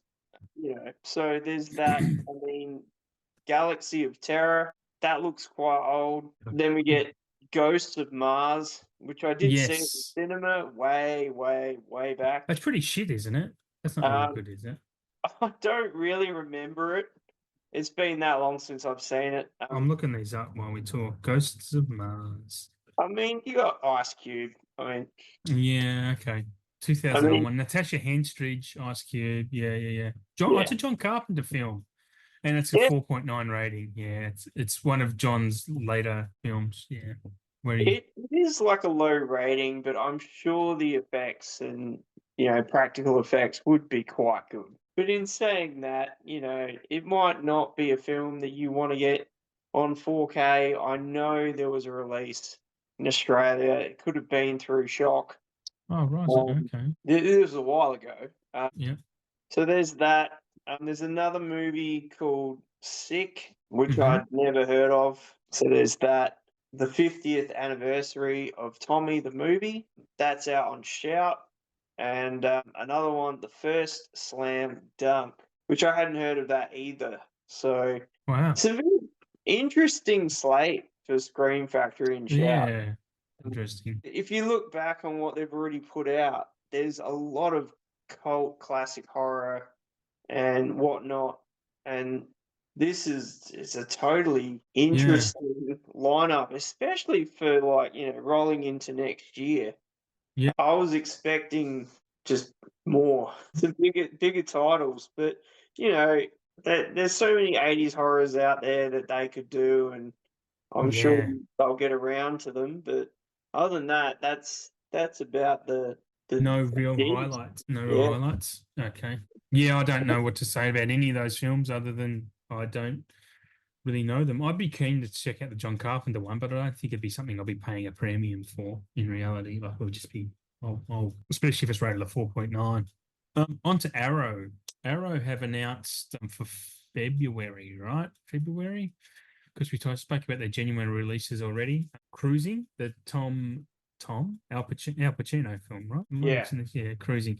I've never seen Cruising, but you know, that looks interesting. Texas Chainsaw Massacre 2, which is in the vein of those sequels that the directors didn't want to make, but they were forced to. So, like The Matrix Resurrected, Yeah. and Gremlins 2, which are all genius films. And I'll fight anyone about The Matrix Resurrections because that is a spectacular movie. Very intelligent. If you know why and how it was made, spectacular movie. Texas Chainsaw Massacre 2 is just like that. It's so great. You would have seen that, right? Well, I only watched it probably a month ago. Like I Yeah, had yeah, yeah. the VS one I bought Yep. ages ago, and I'm pretty notorious for buying things and taking years to watch them. Yeah, So yeah. Join the club. We're all I'd never anyone seen listening it. probably knows that feeling. Did you? Sorry. I thought it was brilliant. It I is loved great, it. right? Yeah, It's excellent. absolute gore, off the I'm wall. It's so glad. hilarious. I'm so glad you It's liked it. big set pieces as well. Like when they actually go Yeah, yeah. down into the underground Mm-hmm. cabin of the family. Yeah. It's It's wild, man. It's a it's wild movie. absolutely off the wall radical stuff, and Yeah. I mean, Bill Yeah. as Chop Top Yeah. is just phenomenal. Dennis Hopper just being a fucking madman Oh, he would have as he been tended to do. off his head on Yeah, oh, yeah, yeah, everything, yeah. I've no doubt. I watched Easy Rider recently with him and Peter Fonda. Peter Fonda, yeah. I fucking hated that movie, but you could tell like Dennis Hopper directed that, and it's a hippie culture film, and like so they simulate. I'm putting in air quotes that they're smoking weed and whatnot, and there's no way that's simulated. The Dennis Hopper is off his tits for real. That entire movie, while he's either behind the camera or in front of it, and it just shows like it's fucking. It looks like it's made by someone who was stoned. I don't understand the love for it. Anyway, Surprised that you bought that one because before you got it, you ripped it to pieces, like what you just said, yes, yeah, yeah, and then yeah. you went and bought it, and you Well, still didn't like it. look, I've always said I've always been a proponent. Movies deserve more chances. So, yeah. And it's Easy Rider. I should have gotten Sugarland Express, but I'll pick that up at some point. So that's fine. But Easy Rider, I'll definitely give Easy Rider another go. But at the time, I was probably just not in the mood to watch it as well, right? So, again, I've been in those times before where I've just sat down to watch a movie and gone, I push play. I'm like, I'm not really in the mood to watch this. And then I kind of hate watch it because I don't want to turn it off and start something else because that's just even more annoying to me. That might be me being on the spectrum of some sort. I don't know, but that's what it feels like. So the next one for Arrow is a movie called Life Force, which I hadn't heard of. I've noted it because it looked interesting. Right now, I can't for the life force of me remember what it was even about. I can't remember, but interesting enough. I'll look it up if you want to check it out. The next one was an interesting one. Is they're doing Last Stop in Numa County, which was one of my umbrella releases that arrived in the mail half an hour before we started recording this show. So that was interesting. I thought they were doing it. And the next one really grabs me because this film was spoken about. If you don't know, Quentin Tarantino and Roger Avery, who you all know Quentin Tarantino, but Avery, they both won an Oscar for writing Pulp Fiction. They have a podcast called The Video Archives, where basically they actually watch movies on VHS. And this is all from when they worked at a video store called the Video Archive. So they watch movies on VHS because Quentin brought them all once the shop closed down. And in his house, he had all these movies on tape. So the podcast is based around them watching these movies on VHS, these old movies. And then they basically just dissect them. And it's a fucking fantastic show. Although for season 2, they've changed it up and just they fucked up the show, and the rest you've got to get on Patreon, which is I'm not going to pay for a podcast ever. But anyway, I think in their very first episode in season 1, they spoke about Alice, Sweet Alice, which is the last Arrow release I have noted, and that's and they spoke very kind words about it. Very fond of it they were. So I'll be keen to grab that at some point. To be honest, I think it's kind of like an American Giallo film. It actually might have been spoken about on when they had. Why am I not remembering names tonight? He directed Hostel and Thanksgiving. Eli Roth. He was on that show. They were talking about American Giallo, and Alice Sweet Alice might have even been mentioned on that. But anyway, it looks really interesting. So keen to check that out. When I say it cheap, sometime it's not going to be a must buy for me at the moment. What's your next label? Oh, sorry. Did you want to talk about any of those? Do you know of any of those films? Well, I did mention Alice, Sweet Alice to you. I Yeah. I haven't seen it, but I've heard No. many things about that film just being a cult classic. Yeah, yeah. It's Um, Brooke Shields too, right? I think. in many different circles. So I Mm. am keen to get that, and I reckon that it would be quite a good box if they do it in a box. Yeah. Yeah, I haven't talking about Sugarland Express. I've never Oh seen yeah. that, but No, I do like Goldie Hawn. it's Spielberg. It's for me. It's the Spielberg of it. So I'll be I'll wait for Boxing Day. I think probably for that. But yeah, I good mean, we did reputation. get that here as well, so that could be a title you could pick up for like $25 maybe. Yep. So that should be pretty good. As for Life Force, I know of it. I've never seen it either. I think it is meant to be quite good, but I don't know. I would give it a crack. I'm not running out to get it, but I mean, but that cruising, I am keen to get that because I've heard countless people say to me that movie Yeah. is incredibly intense, and for a drug themed film, Okay. it nails it. Like Gino is just unreal. Okay. What was the other one I saw? I got it on the Signal label. Was it Panic in Needle Park? Okay. And that was just near 90 minutes of just drug abuse. Really? It was Well, it was brutal, like wow. pretty early for him too, but he was in it, like Hmm. just an addict and everything that comes with being an addict. He just played it Yeah. so well. So I would be Yeah. keen Right. to check out Cruising. I reckon they'll do that in a fat box, I reckon, for sure. Yeah, I think so. It's probably going to be one of those collector things. Yeah, it is the leading title, I think, for that release Mm. month. That and Texas Chainsaw, and again, Texas Chainsaw 2 was just something I picked up on Blu-ray. After I watched it, I was like, I'm going to get this, and I got it. I think imported from the UK, so of course a 4K will come out of it. But anyway, all good. On to your next one. All right. So I'll go with Severin. Severin dropped an atom bomb leading up to Black Friday. They dropped titles that, if you're into the underground stuff, I didn't know all of the stuff that they were talking about, but some of it is just like it shook a lot of trees.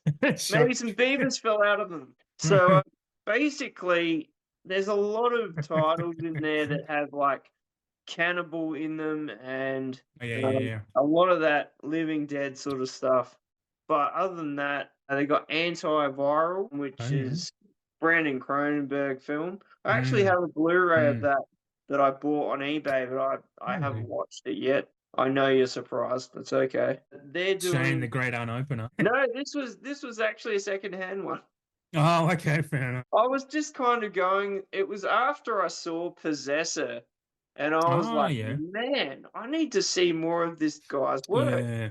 So Have I you looked up seen? his stuff, and sure enough, there it was. Yeah, I don't think I've seen a lot of his stuff either. But yeah, he's something. Yeah, I need to check out for sure. I need to check out even more David Cronenberg, to be honest. Well, he is the king of body horror. He really Mm. is. That's not my thing. I didn't. I hated. What was that one he came out with last year? What was that called? We had Viggo Mortensen and Crimes of the I Future. fucking hated that. Couldn't stand. I haven't watched it. That was Mm, probably it was on my list of boxes to get in my mm, outrun hole, and yeah, I had to put it aside. I couldn't afford to sneak it in there. yeah. Again, if I watch it again sometime in the future, I'll probably like it. But I did not like it when I did watch it at all. Yeah. I think you really got to be in the mood. I mean, Mm. unless you're really into it. For me, I don't just go out and watch body horror films. It's No, just not something I'm well, into. no, me either. But in saying that, I Yeah, love the substance. The substance was amazing. I love The Fly.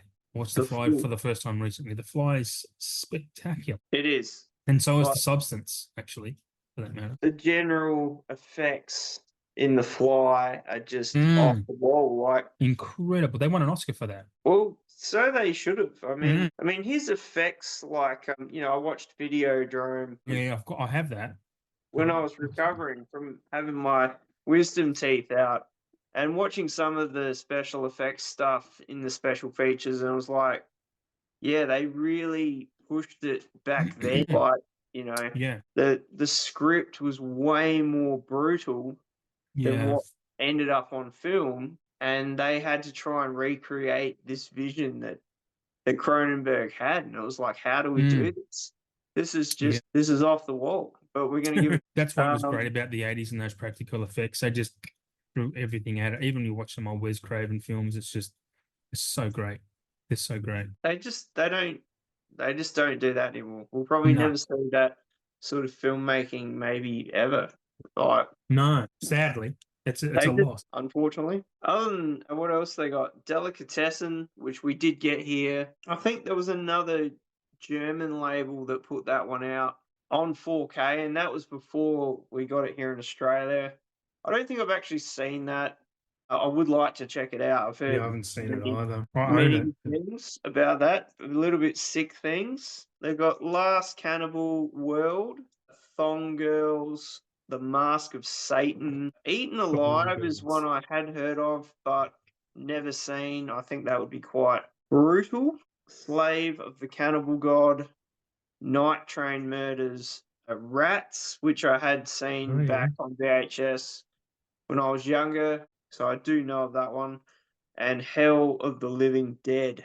I think most of these come out in 3 disc sets, and they actually did a string of merch for Rats and Oh, a couple of the other ones, which was really cool. They don't normally do a lot of that sort of stuff for their yeah. title. But every It Severin drop we've done since we've been doing these episodes, it hasn't been really that big, but they pulled all the stops for Black Friday, that's for sure. Now, you mentioned merch, and I just want to go off on another little tangent here because it just sprung an idea in my head that how cool would it be if the fact that now in Australia we get when we get a 4K release, we don't get a Blu-ray with it, right? Because it's going to drive the costs up too much. So we'll just get 4K only.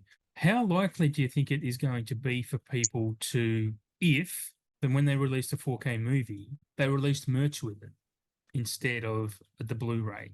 So even if it was just a T-shirt or a key ring or a coffee mug that came with it, with that movie's bits all over it, like, are you? I just think it'd be a fascinating place for marketing to go with movies. To be honest, I mean, if they have the Well, rights to, I think Umbrella have been pushing that over the years Mhm. with different bits and pieces from the film. You know, they do like film cells, Yeah, yeah, like the but 35 millimeter cells. it come from the mainstream companies though too. Why don't we get it from Warner or Universal or someone like? Just, I mean, it's probably going to drive costs up. I mean, a T-shirt's going to be, that's tough work because it's one size fits all. But coffee mug, key rings, like something, I don't know, what else is shit printed and what other trash can they give you? I don't know, but that's a selling point though, right? If you have those collectibles and that's a limited, like the first 2,000 copies have that, or the first 1,000. Yeah. Why aren't they doing that? I mean, it's going to get people buying physical media again too, isn't it? Well, I know there are a lot of sites out there. One I could drop would be Gutter Garbs. They do a lot of horror stuff. They have like limited runs of different characters or different films. Do it probably once a month. I know like that new hardware 4K deluxe pack that I got that has a shirt in it that Umbrella's doing. I think that's more of a new thing that they're doing. I know the Razorback thing, the Yeah. Super Mario Brothers pack, those massive editions Yeah. had a lot of extra stuff in But they them. charge through the arsehole for those though too, right? Aren't they like 100 odd bucks, Well, that that's extra the shit? thing. They're super expensive. Like that Mario Brothers, I think we probably talked about it before we started doing these episodes. Yeah, possibly. That that box is like at least a kilo. Yeah. And then you get the one-up box because that first one sold out, and it's about the same. I think Caligula, the Yeah. super box. They come with heaps of trash. And that's the thing, like I don't Mm. want fucking art cards. I don't want to see images, still images on a card of the film I'm watching. I don't want to I don't I don't know how many people do want that. I mean, the latest Pulp Fiction box that come out with that. I mean, it has an awesome diorama with it, and I'd love that. But Yeah. I don't want a screenshot of Sam Jackson sitting at the fucking restaurant table talking to Tim Roth. I don't want a picture of that. I would want original poster artwork or poster variants of. That's what, if I was going to get an art card, that's what I want. I don't see the point in art cards. It actually turns me off buying something. Well, it does seem that, like, I know Arrow are doing the variant art, and they've got the Yeah, double-sided poster. They yeah, still do art cards as well, but I know, like, putting in a full script. Like, I know Second Sight yeah. is doing that a bit, and I think that's really cool. Even You Mad know, Men have just done that trying to recently. break into, script writing, Yeah, and you read a classic film script and I how think it it's was great. done. Yeah, yeah. That's pretty cool. Oh, I think that is very cool. I agree with that. Like they did that recently. Mad Men did it with Nightcrawler. They included the scripts. Yeah. And that's I think that's like $50 for that Blu-ray. I mean, it is only a Blu-ray, which just sucks. But if they started doing it with 4Ks and they were licensed to do it, bring it on. Like I'd love to read a Drew Goddard script, but I'm not going to rebuy Nightcrawler just to do that. So I thought that set, as good as it is, yeah, just so expensive. Like, yeah, yeah. it's not something. Not for a Blu-ray. Yeah, I mean, I've only seen it once. I did Oh, enjoy very Nightcrawler. intense film. Yeah, Yeah, it's Nightcrawler. amazing. So Yeah, yeah, yeah, yeah. I don't know. I Watch it can't again. you can't Watch. justify that much on just a No, Blu-ray. no, no. I Um, mean, yeah, I think Nightcrawler's an all-timer. It's spectacular. It's a 5-star film. But yeah, I'm not gonna. I already own my Blu-ray. I'm not gonna pay for another Blu-ray just to get the script at that exorbitant price. So yeah, True. Yeah. yeah. Were you still talking about Severin or to something else? No, we're on to your next On to the lab. main. Let's just, well, we're up to Criterion, that means. So there's only a few here that I was interested in. The biggest one I'm interested in is Kronos, which is Guillermo del Toro's, I think it's his first feature. And I have grown to love del Toro in recent times because I think he's a very interesting filmmaker, auteur, and a bit of a visionary. So Kronos, I'm very keen on. His early films are quite good. Like I love Pan's Labyrinth. Devil's Backbone is really, really good. The only film of his I don't like that I've seen is Pacific Rim. I think that's movie's fucking trash. I even love Mimic. I think Mimic, for what it is, it's kind of terrible, but it's also kind of great. I love, yeah, good shit. And then he had his little series on Netflix that he kind of Hitchcocked and was just the host of this show and had all these young or up and coming horror filmmakers. Guillermo del Toro's Cabinet of Curiosities. I'm not sure if you've seen that, but there's some episodes in that that are insanely brilliant, man. One of them is proper scary.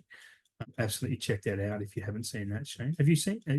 I've Seen I've heard of it, and I've heard a lot of people praise it. it? I mean, for what it Yeah, is. yeah, you should watch it. It's very, very good. So yeah, I'm keen to see Kronos, and that's again being Criterion and being Australian. It's a bit of a love-hate relationship, but hopefully they do a UK release of that, and I'll be able to pick that up at some point. Or maybe I often see Arrow end up doing releases of Criterion or vice versa. So they do those hand in hand. So being that Arrow just did a 4K of Crimson Peak, which is another Del Toro, as we were talking about, that's another early one of his which is really, really good and would look stunning on 4K. So yeah, hopefully Arrow get to do that or something. Anyway, the next one is a movie I watched this for the first time. It might have been early this year, probably last year's Drugstore Cowboy. I mean, I liked it enough to buy it, but I do think it's a bit overrated for its reputation. It's good. Have you seen Drugstore Cowboy? Yeah, I got the imprint one of that. I hadn't seen it before, but I enjoyed it. I thought it was Yeah, pretty hard hitting, probably for its time and what it was, the themes it was dealing with. yeah. I Um, liked it. I mean, I do like it, but I just don't love it. Anyhow, yeah. And the next one I have written down is King Lear, which is Jean-Luc Godard film. That sounds interesting to me, especially Godard has got a good reputation. I won't go into that too much more.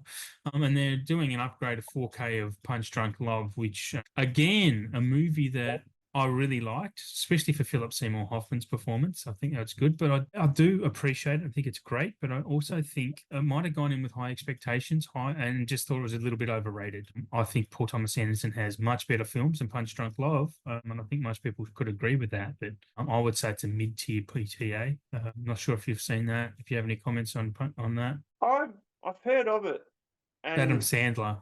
I know Adam Adam, Sandler's quite good. I haven't Mm. actually seen it. Okay. I Um, mean, it's absolutely worth checking out. You should see it if you get a chance to. Because, I mean, most people love it. I didn't love it. I thought it was quite good. Just not deserving of the love that it has. Yeah. I definitely think you should see it, though. Yeah. And that's it for Criterion. What are you up to? yeah, I've missed so many Criterions this year. Like, yeah, it's going to be a catch up. I mean, Yeah.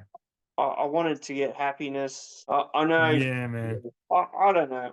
I like that movie. I need to see it Oh, I again liked it, but I don't want to in ever a see it while. again. It's a Once in spectacular a blue film. moon. It's tough. It's a tough watch. I still want to get Risky Business. Like, Yes. Yeah, yeah. I nearly um, grabbed that. Yeah.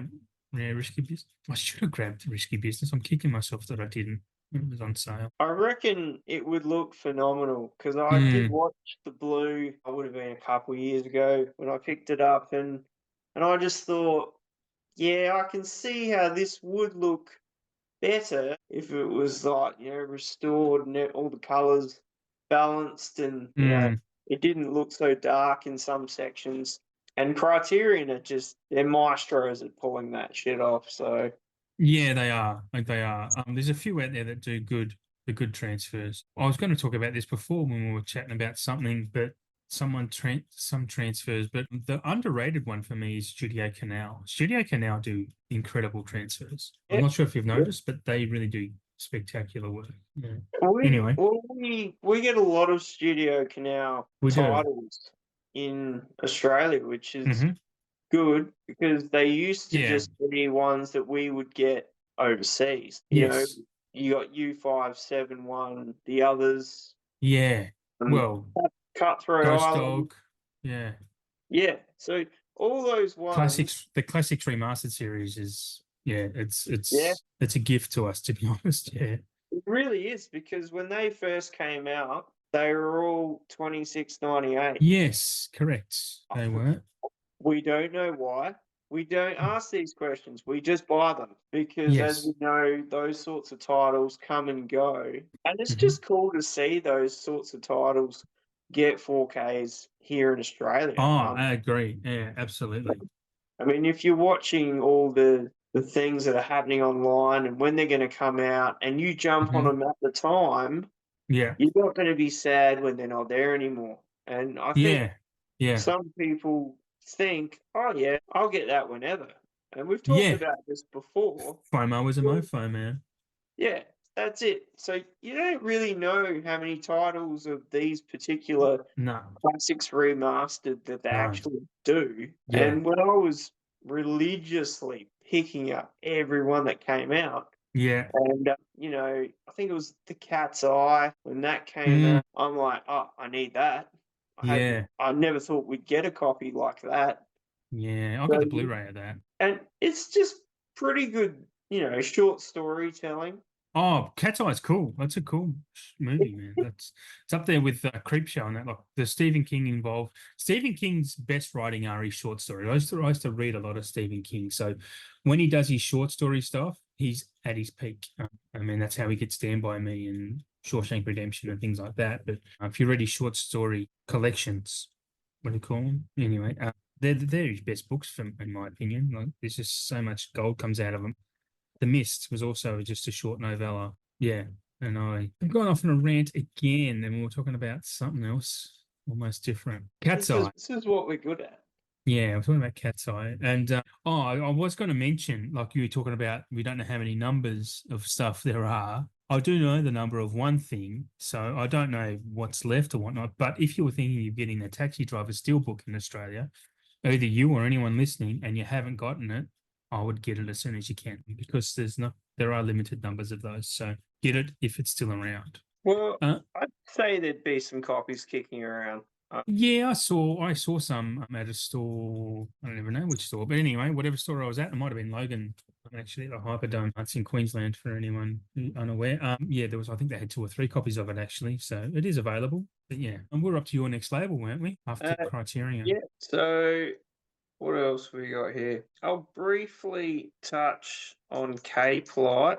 Not too much new there, but I did see they're doing a Misery 4K 3-disc media Oh, book, which is awesome because I missed out on the Kino release. did you see? Okay, no, go ahead And because I'm gonna. And the artwork looks pretty damn awesome on this release too. So I'd be keen to get that. I mean, you can still get the Kino 4K, just doesn't have a slip, and the one with the slip now is absolutely through the bloody roof. So Oh, it's hard to find that one for a cheap price anyway. Yeah, I've got something to show you. I really. have the Misery on slip cover, and you want to know why? And if you remember back to our last show, Shane and listeners, if you listen to the last show, I ripped into Shane about not having Amazon Prime, and I picked up my Misery in their Prime Day sales in July. A Misery with the slip cover because it was like was $25, $24 or something. So that's the stuff you miss out on, mate, if you don't have Amazon Prime. This is true. This is true. Yes. So I just wanted to rub salt into that wound a little bit.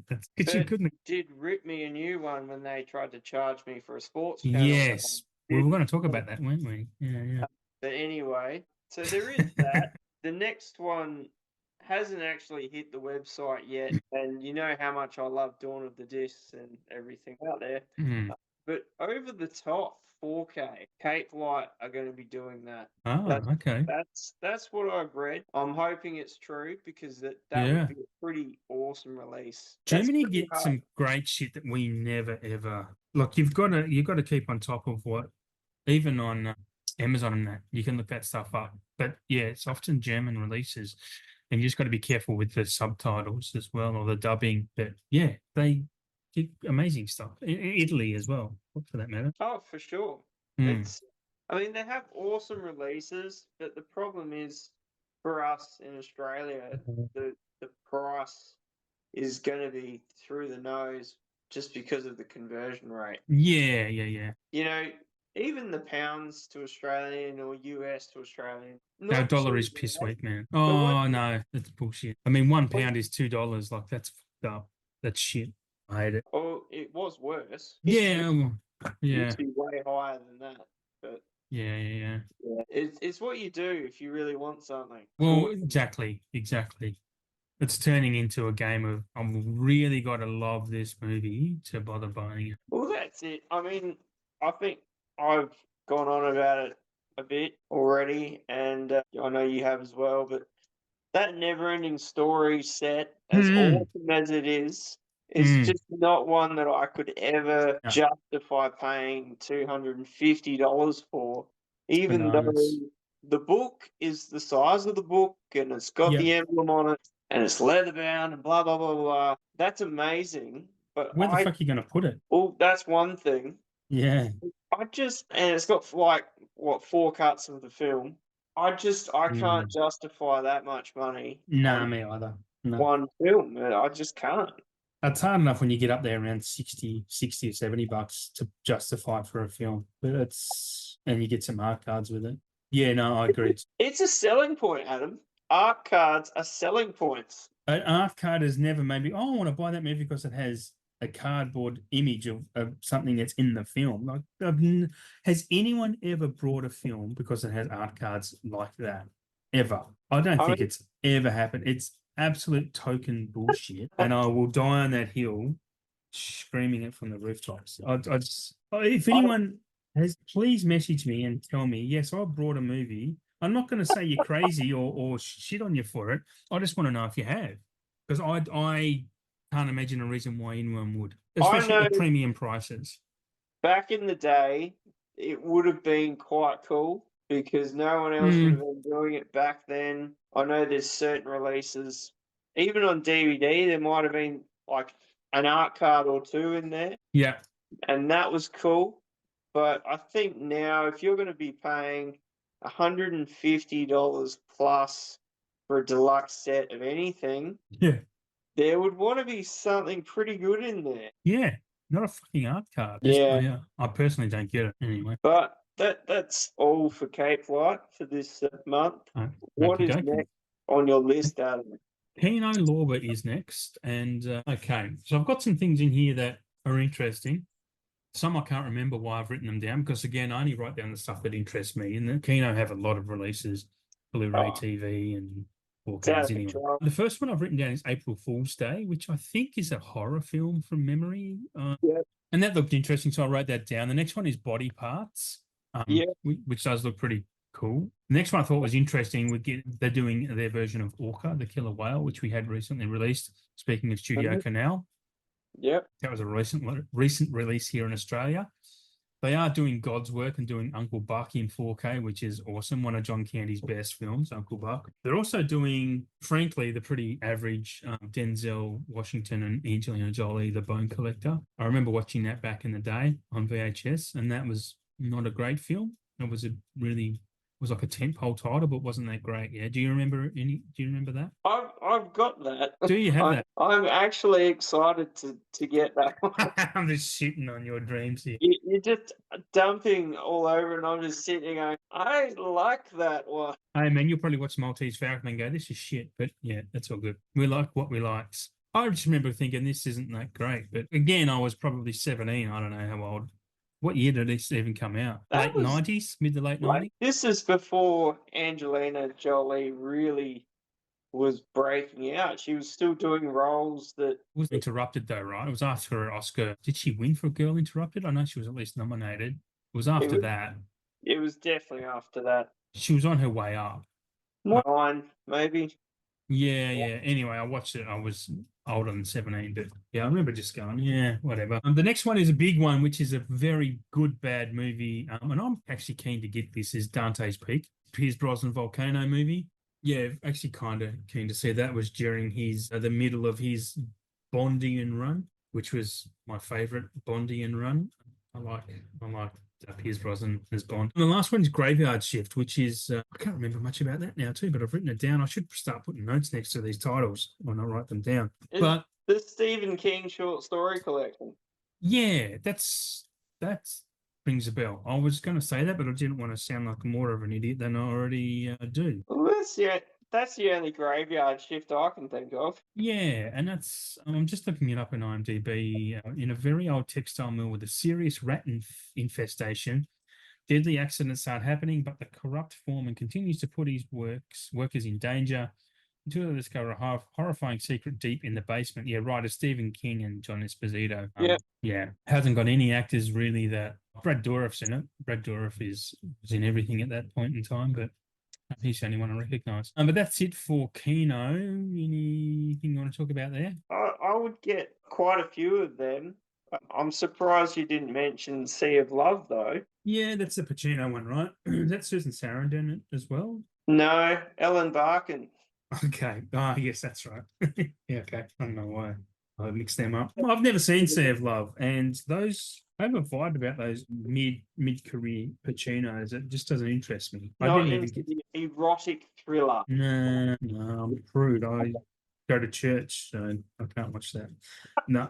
Yeah, no. It just doesn't read like something I'm interested in. But yeah, no. Look, another good title that needs to be mentioned, though, I guess. So yeah, it was a decent enough, big enough title in its time, wasn't it? Yeah, it was pretty good. I mean, back then it was a hard edge thriller. You know, they don't make them like that anymore. I mean, No. you don't see movies like that on Netflix. I think if you click the right buttons, you can. From everything I see on the news, there's some pretty raunchy shit on Netflix. There are a lot of rumors about Kino Lorber releases coming as well, but I don't like to talk about them until I see it's official. So we see rumored stuff, and if most of the stuff that's rumored that Kino are doing, then we're in good hands, to be perfectly honest, because they bring out some good shit. They really do know their market, I think. It seems every title they put out, it's like, wow, I need to. Absolutely. I think they know their market better than any other distributor out there. I know I'm including Criterion and Arrow in that. Like Yeah, they really do great release. I mean, Criterion do what they dub important films in cinema history. yeah. Apparently they're doing Armageddon, 4K of Armageddon Criterion, which I didn't realize. But anyway, yeah. I'm not going to talk about the rumored stuff from Kino. If once that's announced, we'll talk about it maybe next month. I am very keen for Dante's. Yeah. I saw that at the cinema when I was younger, at the Gawler Cinema. The cinema Wow. wasn't that big, Yep. but they had some kick-ass sound in that cinema, Oh, yeah. and it was loud. It Yeah, was yeah. it was awesome. I haven't seen it in a really long time, but that would No, be me worth either. picking up.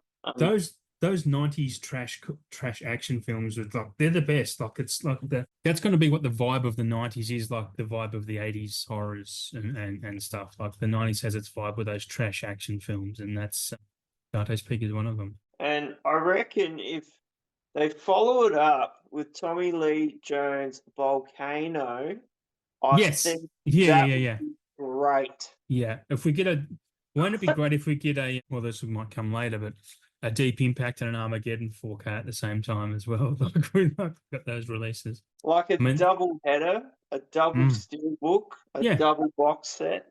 yeah, that would be And amazing. and if it's $200, I want at least a shard of a meteorite in there. Yeah. I think that would be worth it. I want art cards. That's what I want. Give me a key ring. I mean, honestly, a key ring just sit in the drawer, but just give me something. That'd be, I don't know, just Well, give us some value for money. I think if you're going to pay that much, you really want to get something good out of it. It's even the perception of value for money, because even with the 4K Blu-ray debate where people want the Blu-ray with their 4K, because I might use the Blu-ray when I can't use if my 4K player shits itself. No, you won't. You just get another 4K version, like, or you just get another 4K player. Yeah, I've seen these comments online, and I'm sorry if you've written that comment and you're listening or you think that way, but I think if we get the 4K, yeah, make it cheaper. But I mean, I know with the cost of everything and shipping and licensing, it's gotten out of hand for the distributors as well. They're not. I firmly believe they're not trying to rip us off or gouge. They are selling us what they can at the right price point that they can sell it for at full price, and maybe even considering sale prices. Like they're like, I think this. I mean, obviously, I don't know this for sure. This is just my perception. Is that stuff is priced to sell in a 20% sale, so they're still making money in a 20% sale, right? So, Yeah. and I strongly believe also that when JB do their buy one get one free sales, that's kind of because at the time of year that comes, that's more of a stock take. We want to get rid of as much stock as we can so we don't have to count the shit for the tax man come July. That's what I think that sale is about. And they still make money off. Of course, they still make money off that. But it's back to my original point. It's the perceived value for money situation. If you give us a 4K and a double-sided poster with it, if you give us a 4K and I'm going to keep saying keyring, I don't necessarily mean keyring, but something that's cheap for you to, a pen for fuck's sake, something that's cheap for you to make and print, something to do with the movie on it. People are going, oh, check out this Inglourious Bastards pen I got, or, this Dante's Peak keyring I got with this movie. Like, it probably cost you 8 cents to make, and you're selling your movie at a premium, and people think they're getting value for money. That's how you're going to sell. I mean, I don't have a marketing degree, and it's probably coming across as pretty obvious that I don't. But just from, I don't know, a human psychology point of view, people want value for money, and they're not seeing that they get it at the moment. I think we need to email some of these labels and see if we can interchange the art cards for a keyring. Just some shit they can print something to do with the movie on, like even the title of the movie in its font and colors. Like, it's all they need to do. Honestly, it's all they need to do.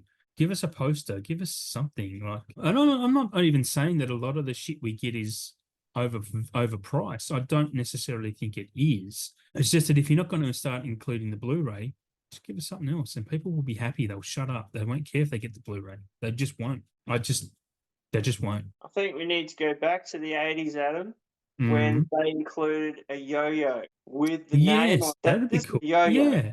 Yeah, or a pop ball. Remember pop balls? Yes. Yeah, absolutely. Yeah. Yep.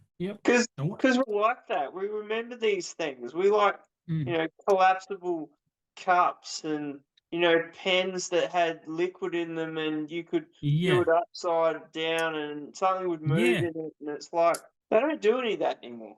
So we've been announced. I'm not even sure what label, but it's been announced that we're getting Kill Bill 1 and 2 and Jackie Brown next year in 4K. I think early next year, but Kill Bill, bring it with a plastic katana with Hattori Hanzo sword or something. Just be inventive. You're the marketers. Or even, like, pay the premium and get the yellow jumpsuit. Yeah. You can I reckon you could commando in that, Adam, and it would look spectacular. It would, Yeah. yeah. It looked like a bag of custard in a condom. That's what it would look like. We never said that this show was, like, It would look like M-rated or PG rated.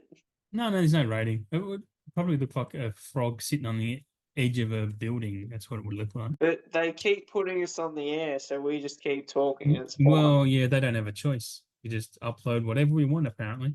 What were we up to? Up to your next label, which My is next label. yeah. I've got 88 films. Oh, yep. Yeah, because That's a long list. All right, Adam. All right. All right, mate. Because we kind of missed out on 88 on the last episode because it was dropping in a different time zone, and our episode didn't run that long. Yes. So basically, some of the titles they've come up with, they just love the Asian cinema. They do, yeah. They love it.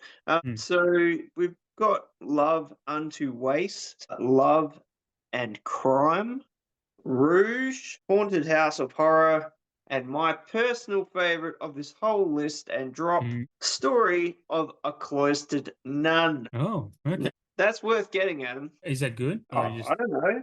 I've never piss? heard of it, but I should buy it because It sounds interesting. I buy random things, and if I watch it, then you ask me what I think, and you might want to see it. Well, the title sounds interesting. What is it? Something of a cloistered nun? Yes. Diary of a cloistered. No, story. A story of a cloistered nun. Yeah, that sounds. It's interesting. That sounds interesting. Yeah. It could either be super boring or just badass. I have zero notes on any of that you just read out because I've not heard of any of them, but I'm sure some of them are really good.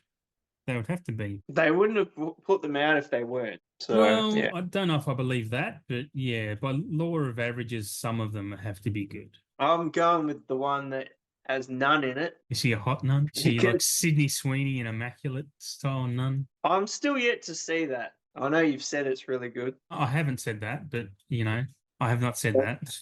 Immaculate is not. Is I think I gave it 2.5 stars, to be honest. Immaculate, but again, someone else that said it was all right.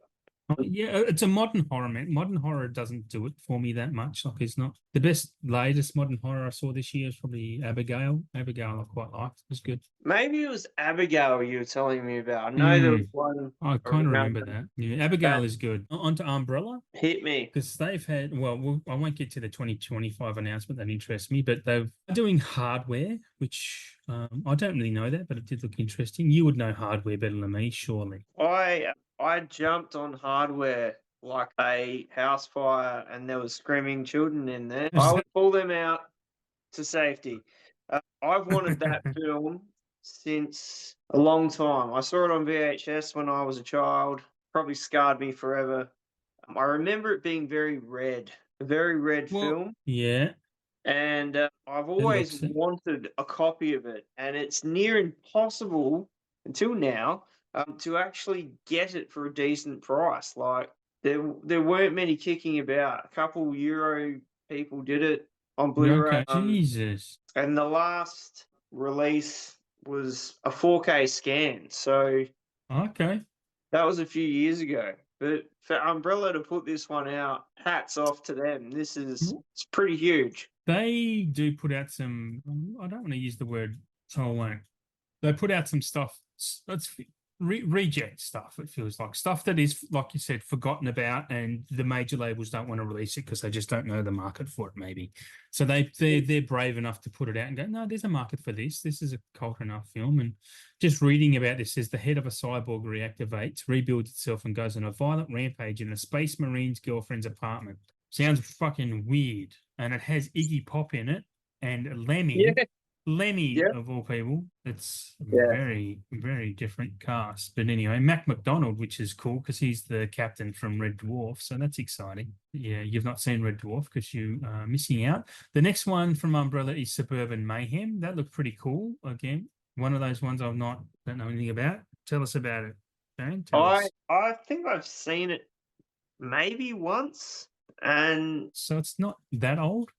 it's not, but it kind of is because it's like one of those films that was there, then it wasn't, and It's Australian. it's not very accessible. Like, there's heaps of Australian films that come out. They may have been on DVD and then or Yeah. VHS, and then they're just gone from existence. Yeah. Yeah. So, some of these films, Umbrella reinvigorates the life into them, and we Yeah. can get them again. Well, That this would is be an one of Australian them. film, so that's good. I'm glad they're doing some Australian stuff. I mean, that's important. So yeah. So I got both of those at once, and I used a discount code for them. Ah, yes. Yep. Yep. So Yep. that was pretty good.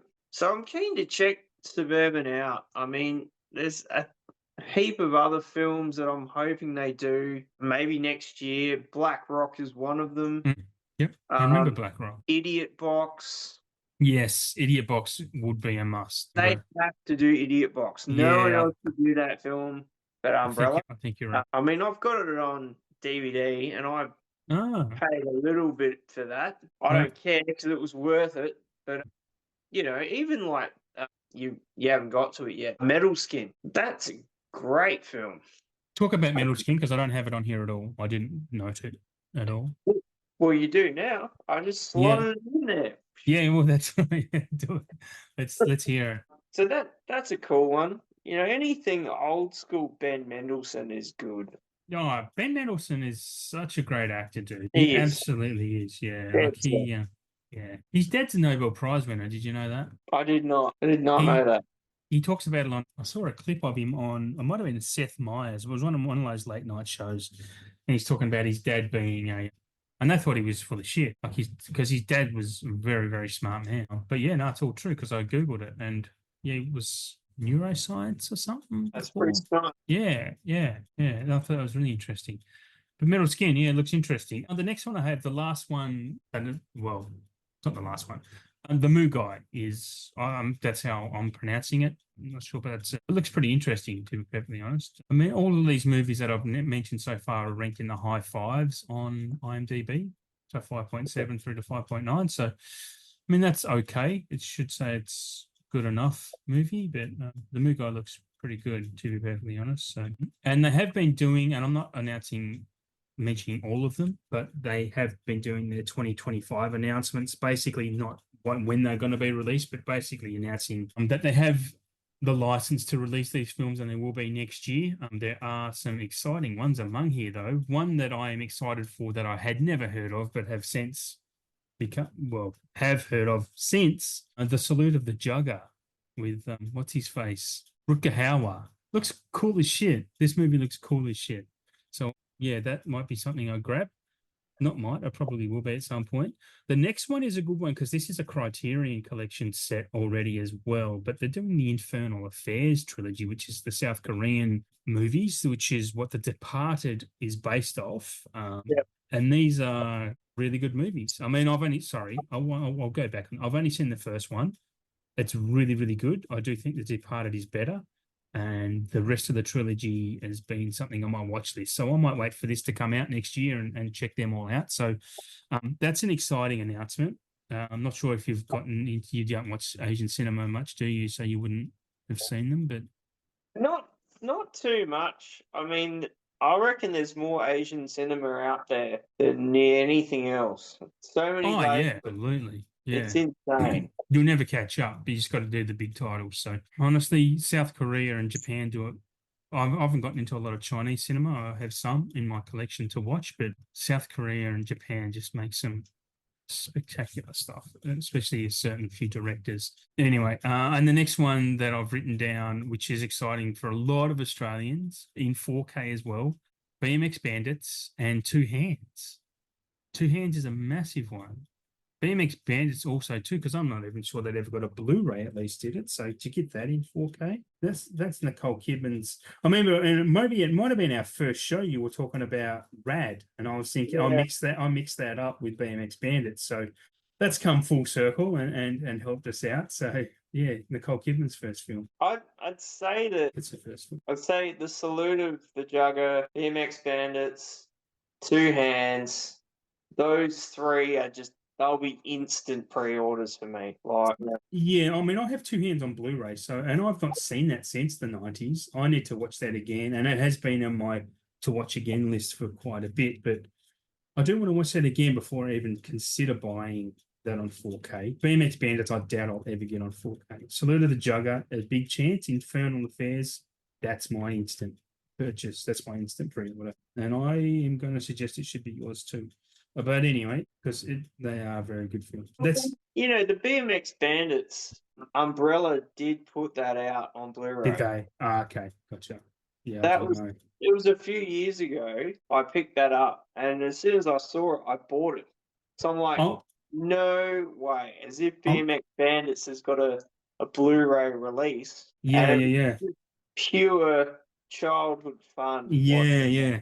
I do remember watching it as a kid because I had a BMX and I loved riding my bike. It was good, but I never would not have been a film I was interested. I'm going to suggest that was within the last 10 years because I'm quite confident. Again, I don't know officially that the licenses for I think most of these films run for 10 years. So if they don't get to release those films within that 10 years, they lose the rights to it. So they release them to keep the rights. So yeah, you've seen recently, actually, as the day we record the street date, there was three box sets of three different movies, Blu-ray released, and they were all just so the licenses were retained by the distribution company.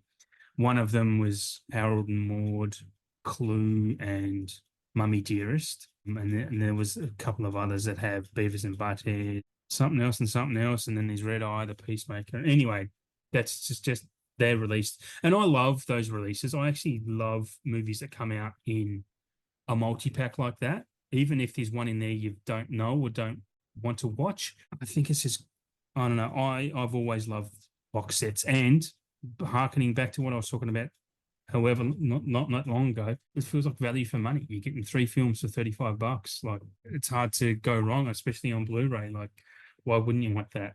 Yeah. It's pretty good because there's, as we've mentioned, and we're not always those people, but there's people out there that Blu-ray for them, that is the pinnacle of their viewing. Yeah. And if they have the Blu-ray of it, they're beyond chuffed. So Yep. these box sets are great for those people because Absolutely. they have this awesome collection at a viewing level that they're beyond happy with. Yeah, absolutely. Yeah, I mean, I'm happy. I'm happy with Blu-ray. I mean, there's people out there with DVD that is the same. Like they won't buy anything if it's above DVD quality. So I think it's fantastic. I mean, for lots of reasons. Because again, some of these movies were released within the last 10 years ago. And like I keep saying, movies come to different people at different times. The fact that I'm over the moon, I got Harold and Maude on Blu-ray. I only watched that for the first time this year. Loved it. Couldn't get a copy. I looked for copies and didn't look hard, I must admit. But to have that now, like a few months later on Blu-ray, I'm over the moon with that. I think it's spectacular. I got Mummy Dearest. I actually watched Mummy Dearest on the weekend. That's a brilliant trash movie. Like that's not a great movie, but it is a great movie. If that makes any sense, it's just super engaging, lots of fun. Anyway, I won't try not to rant about that too much longer. What was your next label? I'm done. Okay. Because 101 haven't released anything new yet. I have no doubt the next Second Sight Films drop is going to probably put us into the ground. I have no idea what it will be, but I'm sure it will be incredible. We know Eureka's coming tomorrow, unfortunately. So next episode we will have the Eureka drop, and hopefully 101 and Second Sight. That would be great. But I didn't really see many other things pop up. Probably one title I saw pop up from a label I haven't heard of was Carlotta Films. I had a quick look before we started this, and it's all in a different language.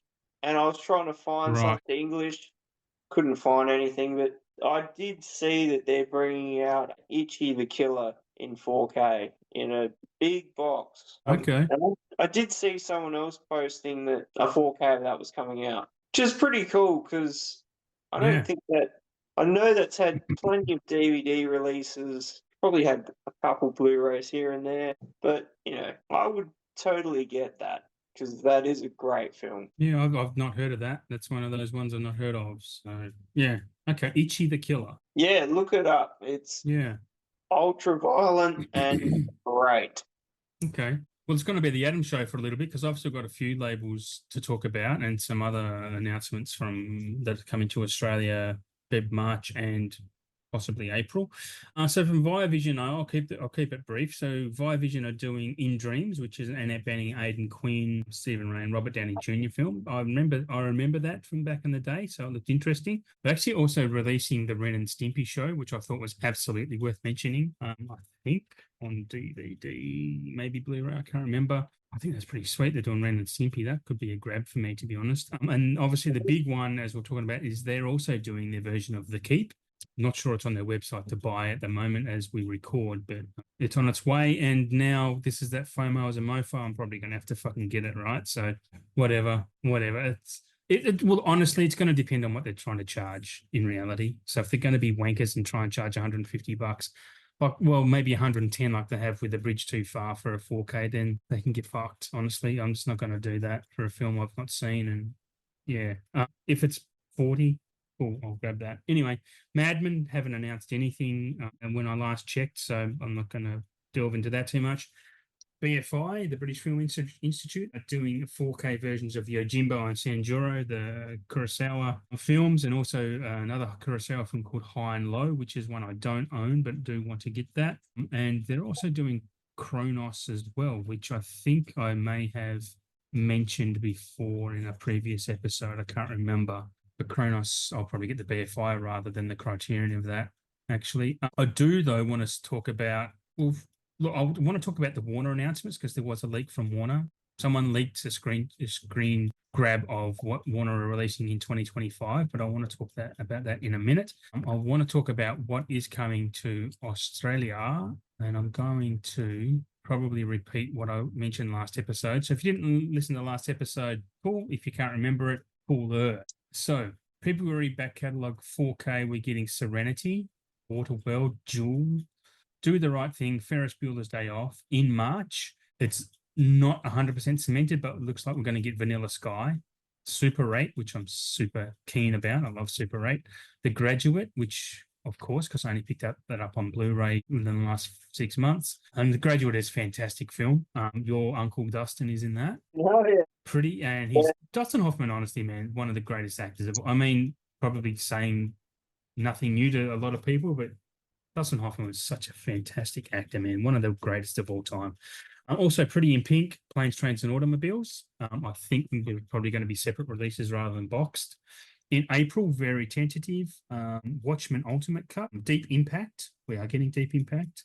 The Firm and Flashdance. There are more announcements to become, but that's loosely locked in, those ones. I think it's exciting we're getting Deep Impact and The Firm in Australia. Flashdance, I don't really care about. Watchmen I've never actually seen, so it'd be good to get that here, though. Any thoughts on any of those? I did watch. That just sounds funny. I did watch Watchmen, like when Yeah, it came out, and I don't know. I wasn't a fan of it, yeah, obviously, because I didn't follow the background of it. yeah. I don't know. I found it quite boring, but that was Okay. back then. It is a bit of a long movie. It is Zack Most Snyder, so yeah. most of the Hughes films, it would Yes. be awesome to see them in a box set. Yeah, I Um, agree. that would be worth paying the money for. The Firm is a good one because Yeah, I actually really wanted to grab that, but it's sold out pretty quick in a lot of different places, it's interesting. and I haven't seen that for a Yeah, really long time. since the VHS release. Pretty much, yeah. There's a lot of Mm, those titles that it was just VHS and then never mm. really saw them again after that.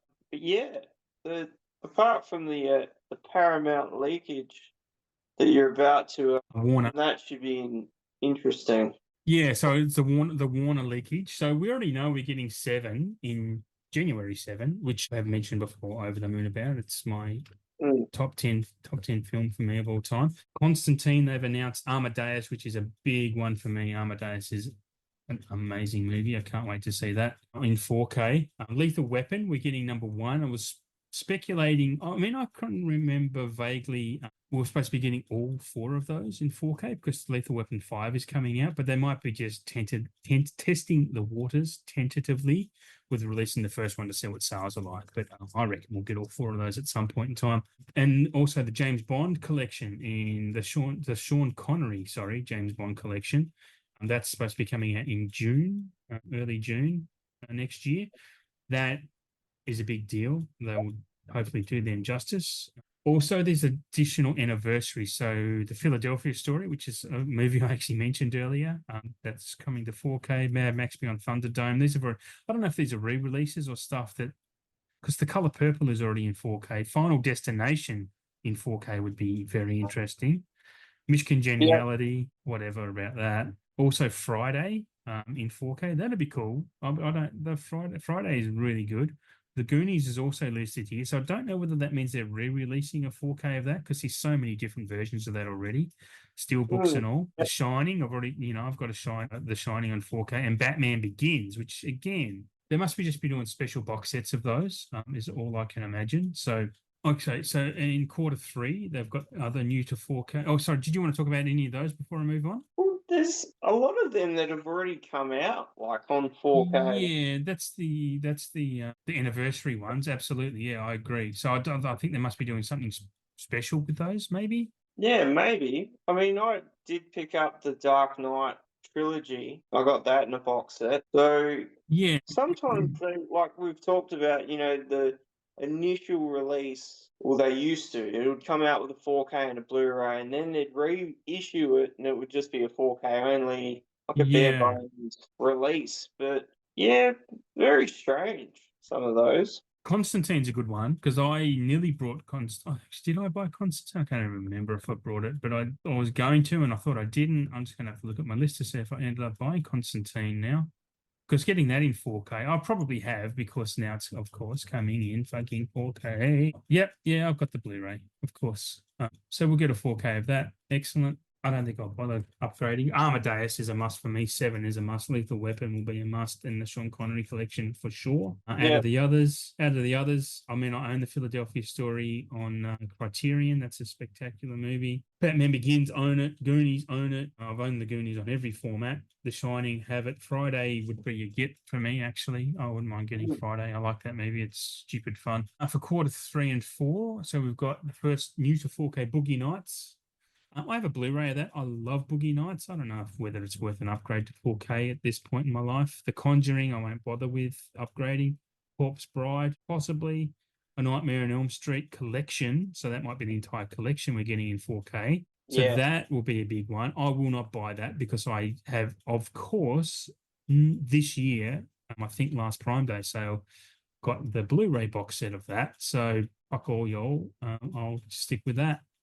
I'm not that attached to those movies to upgrade them. Also, in that quarter three, Caddyshack, bring that on. Caddyshack is getting that in 4K is amazing. I'm dropping nuggets for that. That's amazing. Pee Wee's Big Adventure. Pee Wee's Big Adventure. I mean, that's lives in a lot of people's hearts strongly. Not mine. Don't even know if I've ever seen it, to be honest. Any thoughts on those ones so far? Before I go to quarter four. yeah. Caddyshack, definitely. Yeah, I mean, you gotta love that sort of comedy. I mean, I would love. I know Keno did Fletch.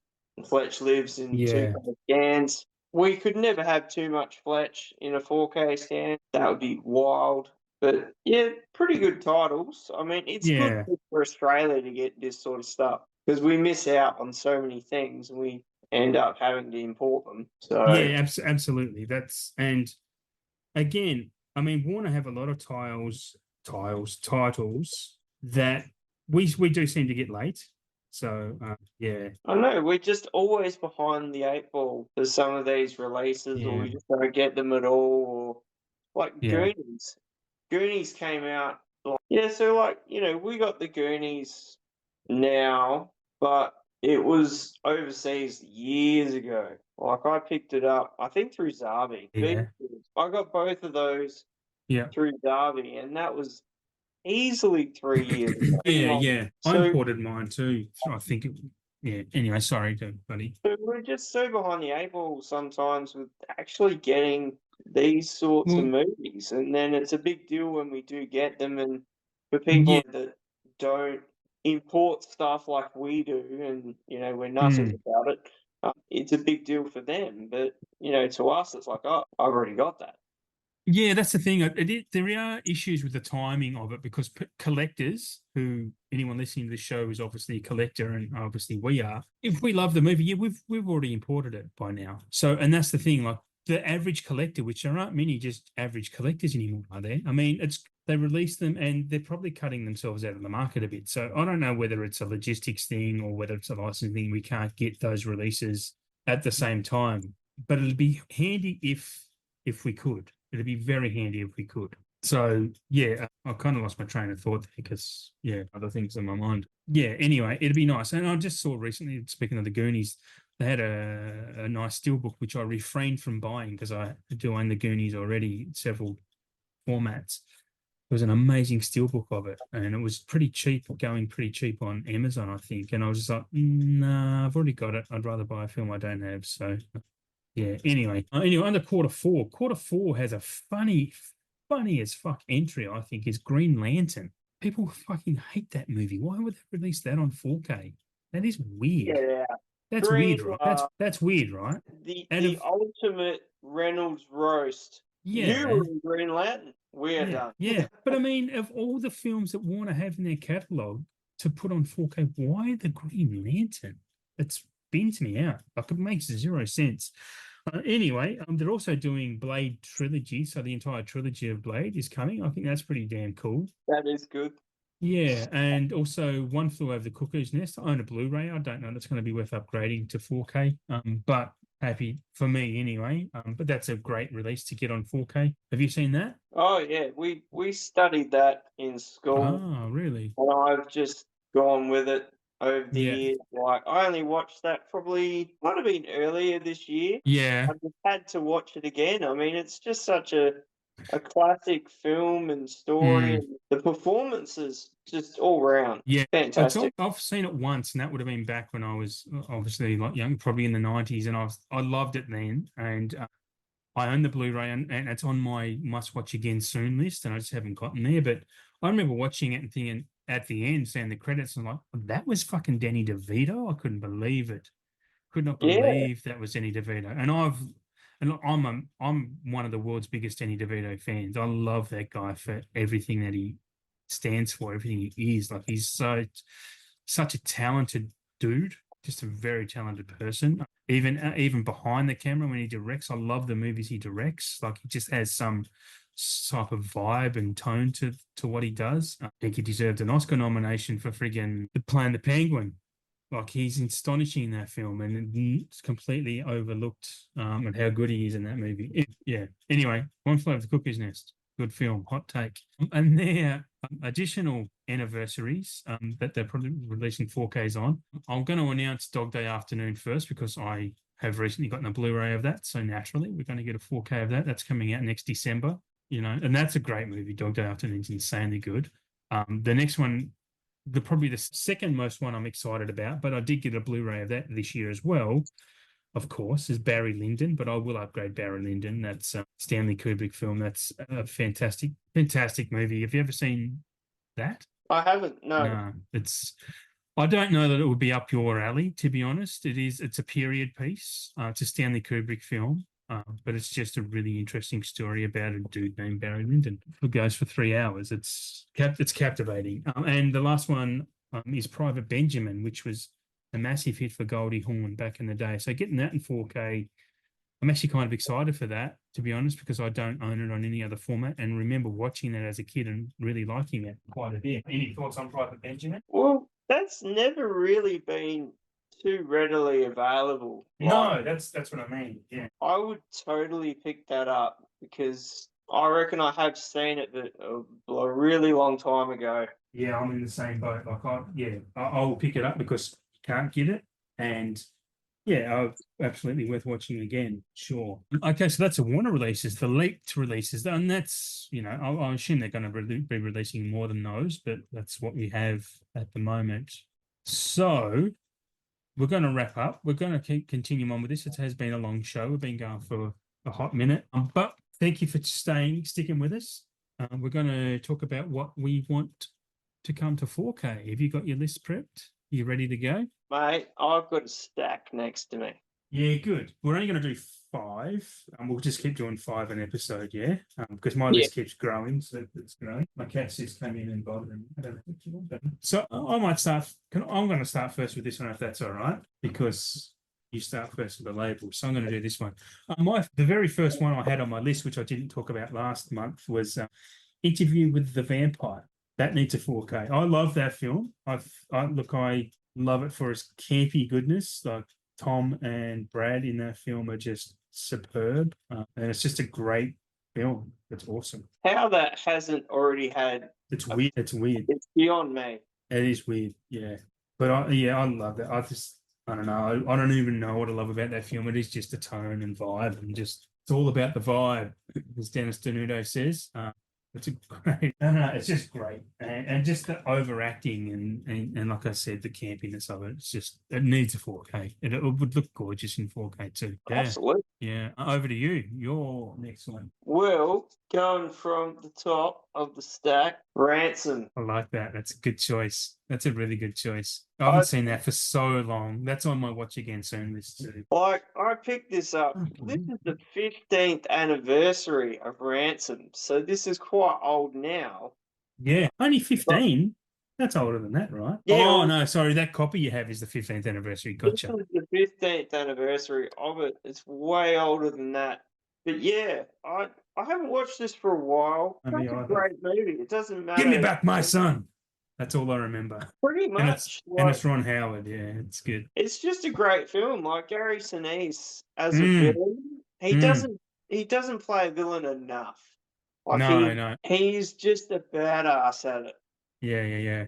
So I reckon at some point, I reckon that will get a 4K. I would imagine too, actually. I love that choice. I think if it wasn't for the Mel Gibson of it all, it probably would have. But Mel's making a comeback. Actually, I'm going to change one of mine because speaking of Mel Gibson, it is on my list. Well, it isn't. I was going to add it to my list, but I'm going to remove one. I want to see Apocalypto on 4K. Once again, Adam, you've chosen a film that it's like, how has that not already happened? I know.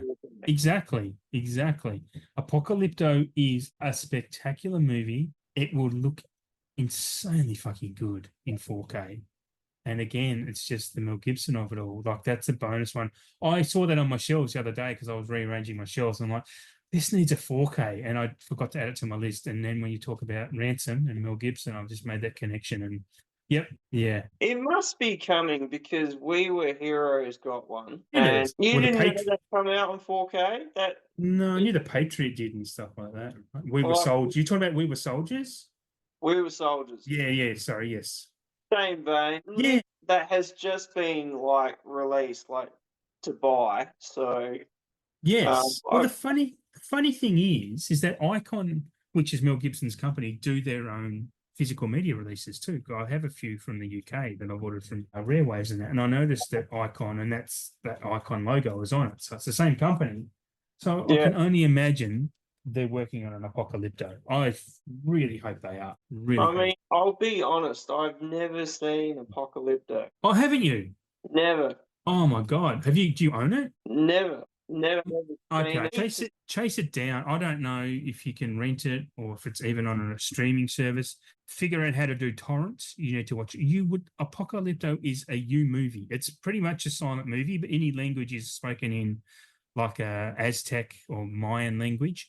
You don't need to know what's going on. You don't need language for this film to be immersed. It's so captivating. You're just on the edge of your seat type of stuff. And for Mel Gibson to make that type of film, the way he made that film, that guy's one of the greatest directors of all time, and he hasn't even made that many more. He deserves so much more kudos. I know he won a Best Director Oscar for Braveheart.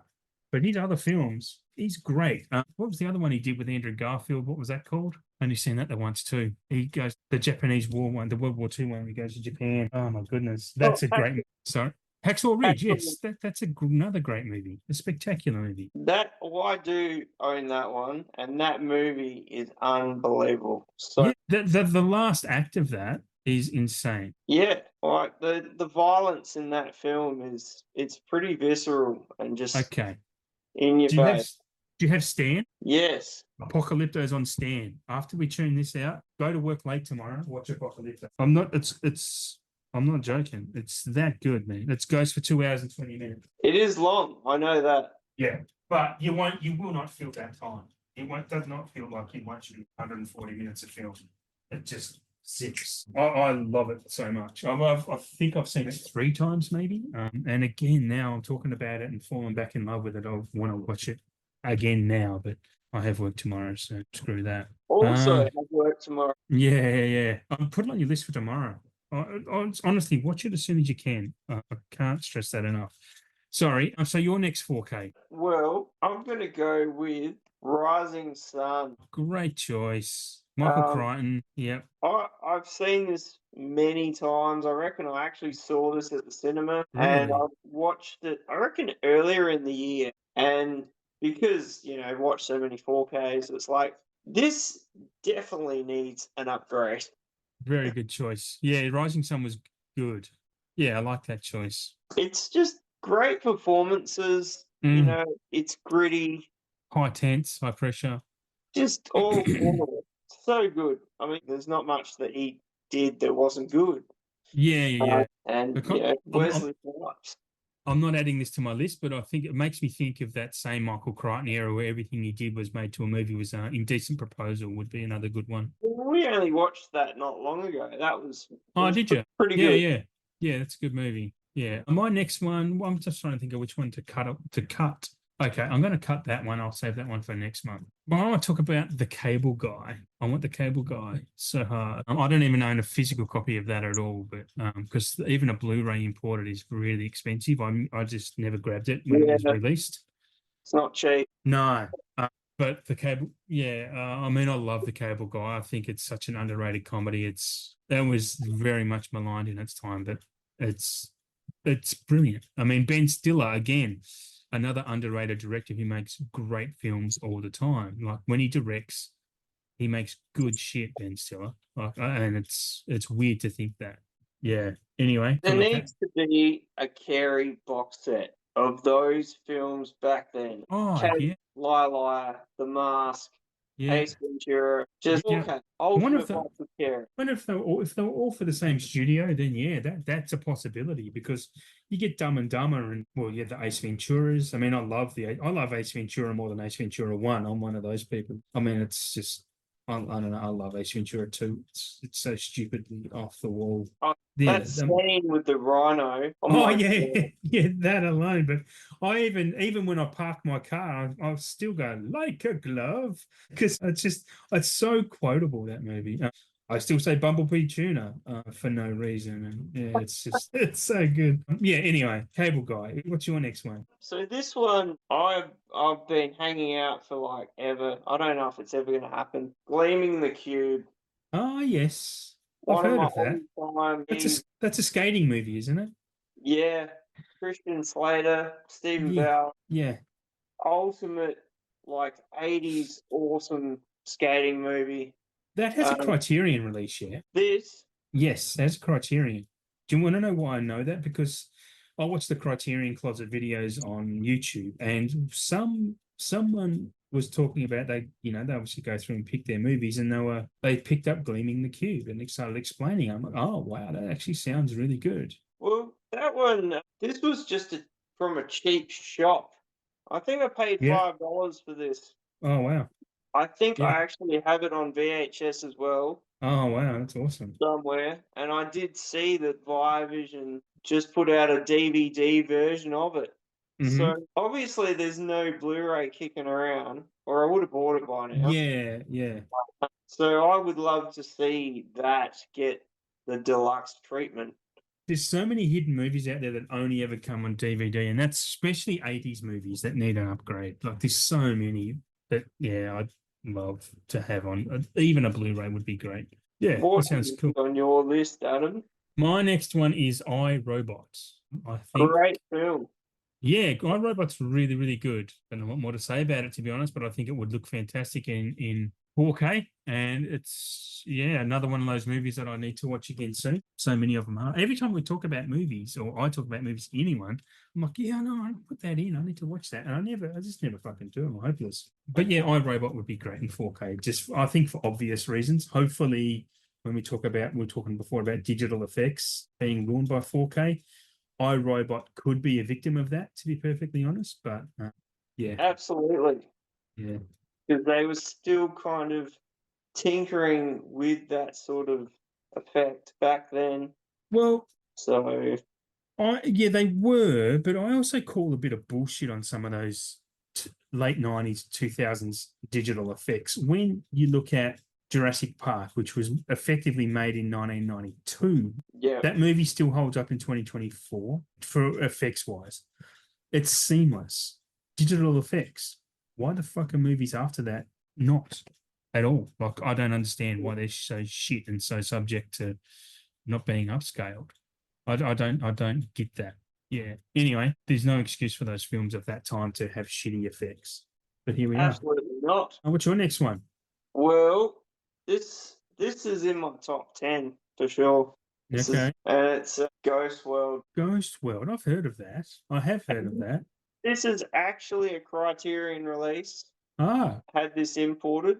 I've seen this countless times. I used to have it on DVD. It's pretty hard to get regardless. yeah.